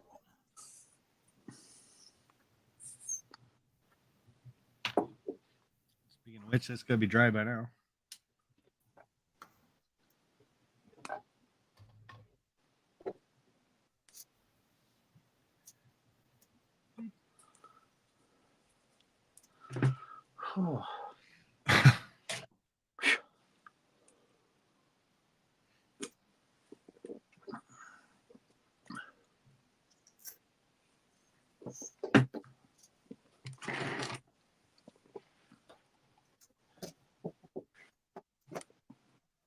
I'm still thinking of placement here and where most of this would go or should go. And yeah, it's tough. Oh, Russ is rock and rolls in the house now too. I'm so indecisive because I know as soon as I glue it, Hey, Russ. once I glue it, that's where it goes.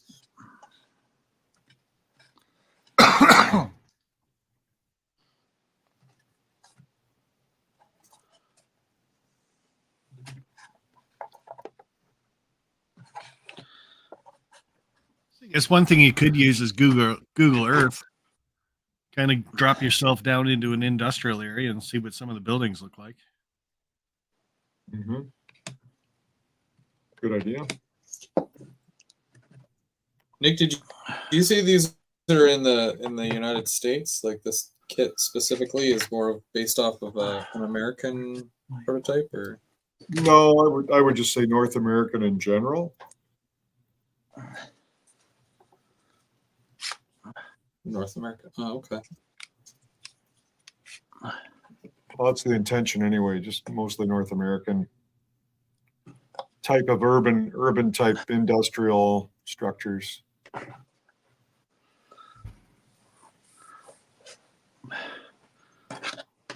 We need some one-story firehouses.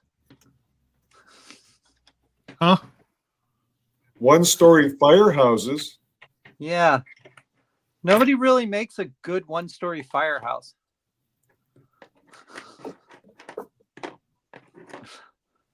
They made like 2- and 3-story ones and all that, but there's a lot of one-story firehouses around.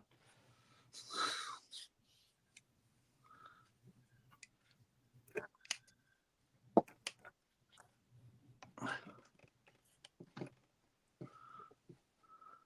know what Steve's getting for Christmas. What? One-story firehouse.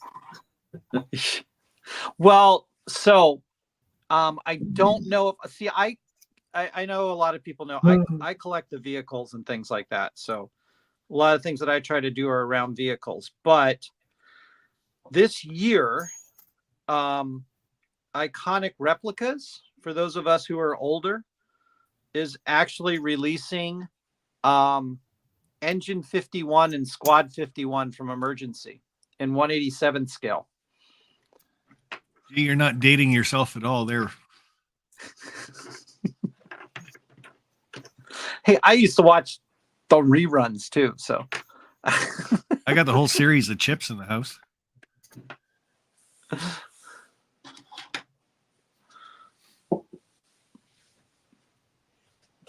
the bad thing was I should have got the one that Menards did, because Menards is kind of that type of fire station, but now they want like $150 for it or something like that on eBay.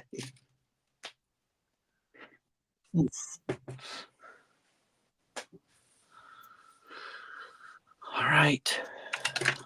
Almost at the cap.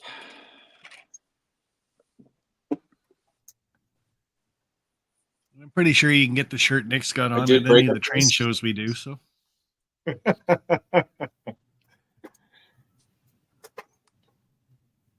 I'm gonna need a whole new kit, Nick. This one I broke a little piece. Oh no. I think the warranty period's over. yeah. Oh, Oh, good. That's long enough. What did you break, Chris? one of the entry door guards. But to be honest, I can glue it as 2 pieces. Oh, I was not being careful, so okay. it was my bad. And it was on camera. The handrails or the guards? Which one? The guard, entry door guard. You know, the thing that go on the sides. Well, that one's someplace. I'm just busting Nick's chops, though. It's all good. That's all right. I can take it.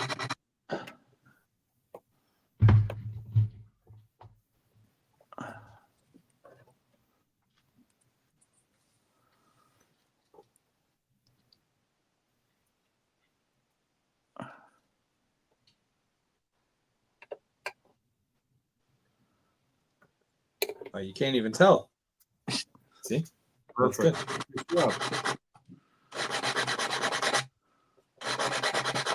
Oh, is that what you picked up on, Chris? That Floyd wants a T-shirt?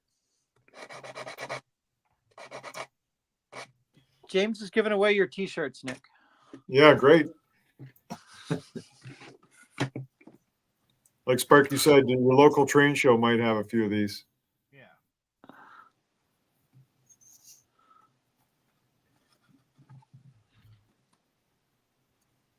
Oh. Or if we go down to Springfield, I guarantee they have it. Oh, yeah.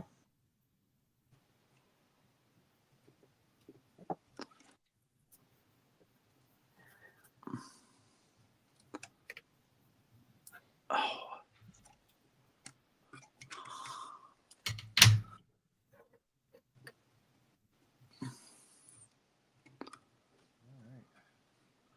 So Sparky, Floyd says he used to have a Conrail T-shirt like yours, but he grew up. Yeah, Oh, yeah. He said he grew out of it. Sorry. Ooh. Come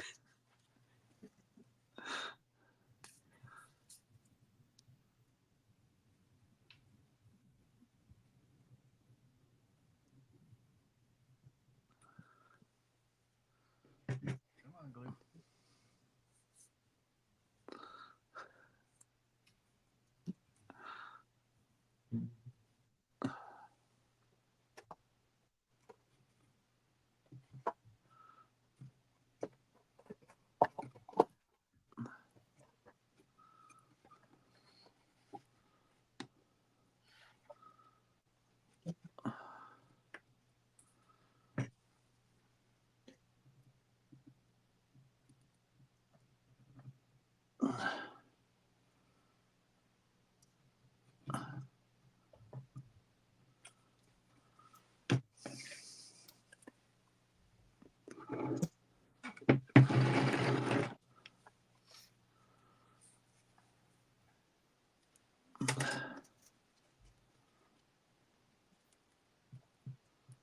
Well, James, it's a good thing they put that ship out yesterday because this next whole week is really supposed to be some bad weather in this area.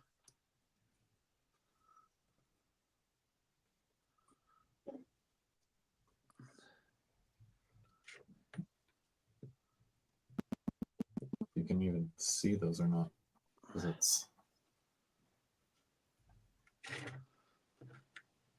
I still have to paint the door frames, but I put the little metal pieces on, and then there's the beginning of the pipe that I have sticking out right here.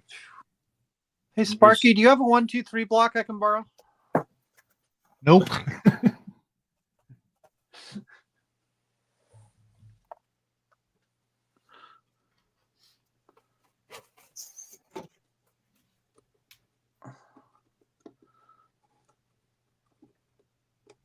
Definitely been meaning to get me another set of them.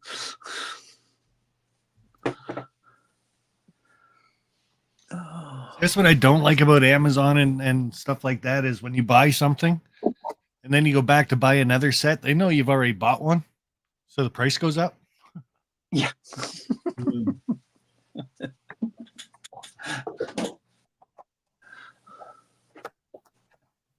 Yeah, that's why the price goes up, Sparky. It's just something I've noticed anyway. So.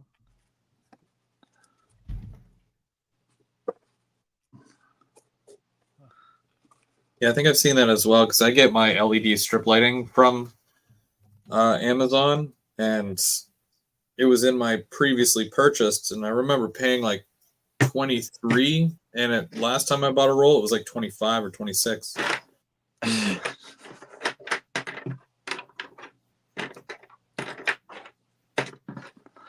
So I don't know how much stuff costs on Amazon. My wife takes care of that stuff.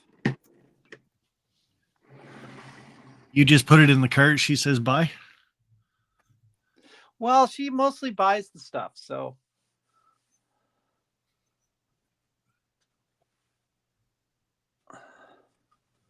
Have you been sending your wife your wish list? Yeah, Do you I make wish have it on. lists?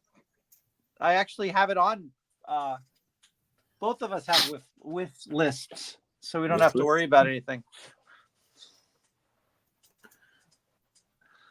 Not that mine gets filled out too much, but it's there. Steve, Anthony's really trying to get you a message. He's yelling at you.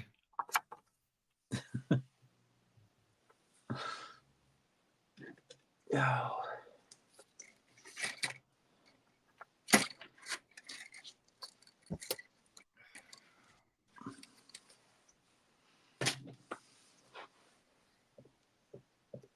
Steve 87, did you see my messages that Summit Cuts have a grade 1 story fire station? And there's a little fire emoji for dramatic effect. Hmm. Oh, no, I missed that, Anthony. Yeah, they have that one. That's a 4-station one. That's not too bad. All right, trackside Mike, where are you going? Or is that to the Bernard thing? McMillan Yard or whatever you guys are going to? Everybody's got this great fascination with slugs. Hmm.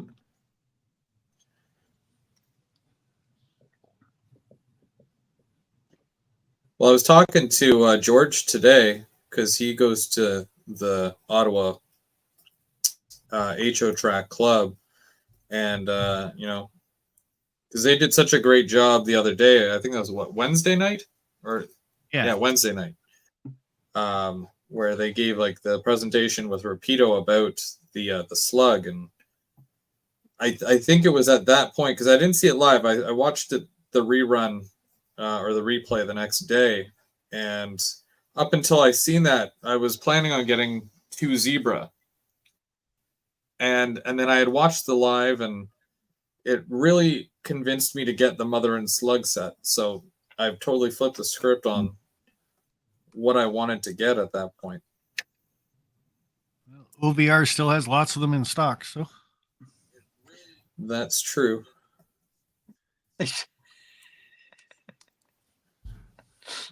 I know Anthony's probably going to ask because he asks every single week, and I can say now officially my layout is 100% disassembled, Oh, wow. which I'm not proud to say, but it took me a month to get that all apart. Wow. did you cry? A little bit. I probably would too. Oh my god. I would. And even Brendan came by the other day, and he saw just the pile of wood, and he turned. He's like, "Dude, I'm so sorry, man." And then you could tell that it was Brendan came by the other day. One of those things, when you run on someone's layout, and then you get used to it and whatnot, and then you no longer have that anymore. So, but I'll still be building kits. I still there's always room for kits. So.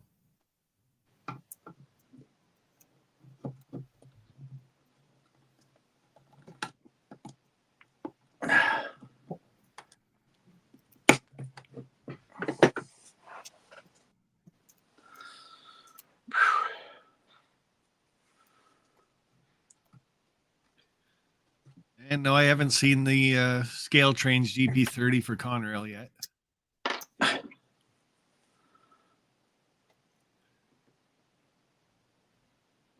That was one thing Jordan did say Wednesday, though, when he was on that live stream with Bernard, is they are going to do other road names. It's just going to be a couple of years. So they're doing CN first, then probably another run of CN.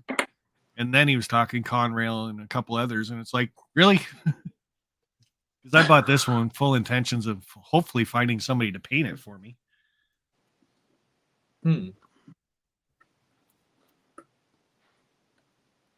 Yeah, they put out quite a few numbers of the the mother and slug, and then even the zebra as well. I only had the one complaint last night, is when you put the beacon lights on, that's when it starts talking. and it says Yeah. the same thing over and over and over and over again, and it's just like, really? But you can't shut off the voices if the lights are on. So. Huh.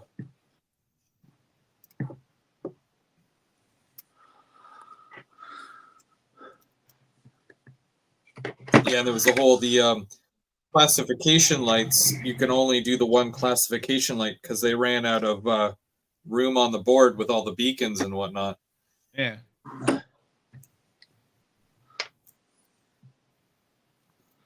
Well, Chris, you're 4 minutes to 10 o'clock.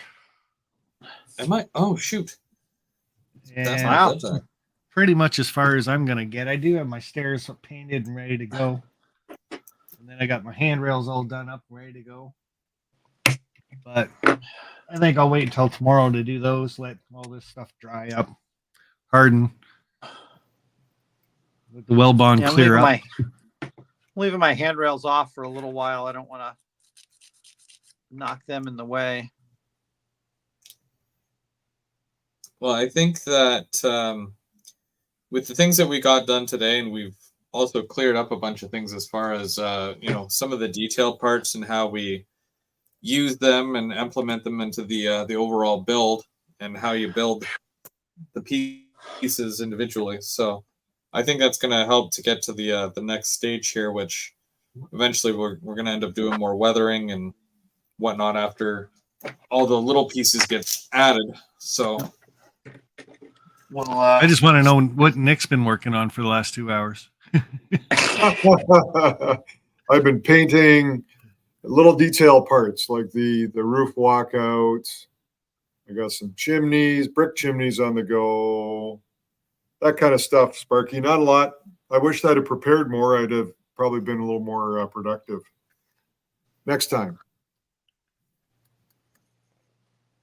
how long does it take you to do one of these kits? Like, start to finish, like something like I this. don't know, like a couple hours. I'm just kidding. Oh yeah. I'm just kidding. No, it all depends on how much effort you want to put in and what sort of weathering and whatnot you want. So I would say, in all honesty, Chris, it would probably be, I'd be under a week, I think. But, Yeah, I got the, put it in I know how it's supposed to go together. Yeah. because you put in at what, like a couple hours a day? I mean, it's not one of those things you do from 9 to 5, right? That's correct. Unless Yeah, it is, exactly. then that's cool too. No, I wish it were. No, there's other stuff that's got to get done, but yeah, no, I'm trying to get back to it a little bit. I honestly, the business takes you away from the passion of building kits and things like that. So it's hard to balance sometimes. Is your layout in that room that you're in, Nick? It is. It's off to that direction over there. Let me. I'll tell you what I can do. I can probably rotate the PC camera slightly. I'm going to tell you this is the unfinished portion. It's an unfinished portion of the layout. Oh, that's one. Wait, let me go full screen. This is let's see this. Yeah, I know I'm crooked here. I'm not holding it right, but that's just some more good old ITLA stuff. And this is supposed to be Hearst, Ontario. I was going to say, is that your layout, or is that the display that you take with you to shows? No, it's mostly my layout. There's a few buildings on there that will go to the show as well, but that's actually the active layout. The rest of it's in a room behind. There's another whole nother room back in there that you can't quite see. There's a doorway back there, but anyway. It's the Algoma Central, but this is Hearst, Ontario, but it's a fictitious Hearst because ITLA buildings kind of took over and it became more of a larger city than Hearst, Ontario actually is. So I'm gonna have to make a 35-minute drive to your place. Yeah, for sure. One so of these that's days. that's how it is. And that's the rest of the stuff behind me is the rest of the stuff that goes to the shows. All that stuff. Do you get to run a lot? I have been lately, to be honest. Yeah, I'll be honest. I actually built a plastic kit recently. which I know is sacrilegious in my world. But I had to have I needed a coaling tower or coaling plant for that part of the layout, so I built the Walthers kit up, and it was interesting. I put a lot of my own parts on it. My fire escapes and my ladders and such went on there because they're finer than the stuff that Walthers provides. So I just dressed it up a bit and tried to make it right. Now, I didn't know if it would have been right to ask because obviously we're talking about ITLA stuff. But Yeah. do you have an example of Walther's kit that you've incorporated some of your stuff on that you can maybe show us? Well, I can. Let me see. I'm looking over there now. It's all mostly ITLA, but I'll tell you what. I'll see if I can cut the umbilical cord off of this thing. Show us. Take you for a little walk. I don't know how well this will show. Mostly ITLA, but I'll tell you what. Okay, hang on. Let me just spin this around. Sorry for the vertigo I'm probably inducing in everybody. For a little walk. You see that coaling tower there? I don't know if you can see it or not. Yes. Okay, so all the a lot of the whoops, if I can try not to hit other stuff on the layout here. All the ladders and the Yes. balconies are all my fire escape stuff. The stuff that you don't want to build, Chris. As an example. Challenge accepted. So, but that's about the only plastic I have. The rest of it's basically ITLA stuff in various forms of completion. Yeah. So again, the layout's not complete by any stretch, but this is just kind of stuff in place and fooling around with. That's so cool. Thank you. Yeah. So it's the archway that you have there. How did you do that? Like, what did you use for that? The retaining wall? Yeah. Yeah, that's all I'll call it scratch built, but it's with laser cutting. So it's basically the same material I use in the kits. It's just basically MDF here. And this is the 1/16th, same as the thin stuff you're using on the York kit. It's this material on the next layer up. And then there's the cornice trick again, like you did on the building. And then there's the capping trick, like you're doing on the building. Yeah. And then the rest of these are just like pilasters that I put in place for relief, give it a little more structure, as an example. So I guess that the laser has really come in handy in more than just building kits like buildings and whatnot, and yes, you can really do quite a bit. See, now that makes me want a laser. That's true. So I get to use it for my own purposes once in a while. That's true. That's true. Yeah, that's awesome. So there's some advantage to that. Yeah, for sure. Yeah, there you go. Neat. Thank you for the inside look there on the layout. That's cool. No problem. No problem. There's more, but it's behind the wall, behind the curtain. We got to get that private tour going next time we're in the neighborhood. That's right. That's right. All right. Well, thank you so much, everybody, for joining. Sparky, Steve, Nick, and we'll be back next week. And we're not done yet. So One more week for sure. Yeah, I'll be taking next week off, Chris. Oh, okay. Yeah, I'll be in Taiwan next week, so I'm not going to take this with me. So I don't know if you're joking or not, but that's cool. No, I actually am going to Taiwan next week. So. Oh, okay. Well, fun. Excellent. Safe travels. Yeah, definitely. All right. Well, good night, everybody. You have yourselves a great one. Thanks everybody for watching, and we'll see you next week. Thanks very much, guys. Take care. Yeah. Good night. Thanks, everybody.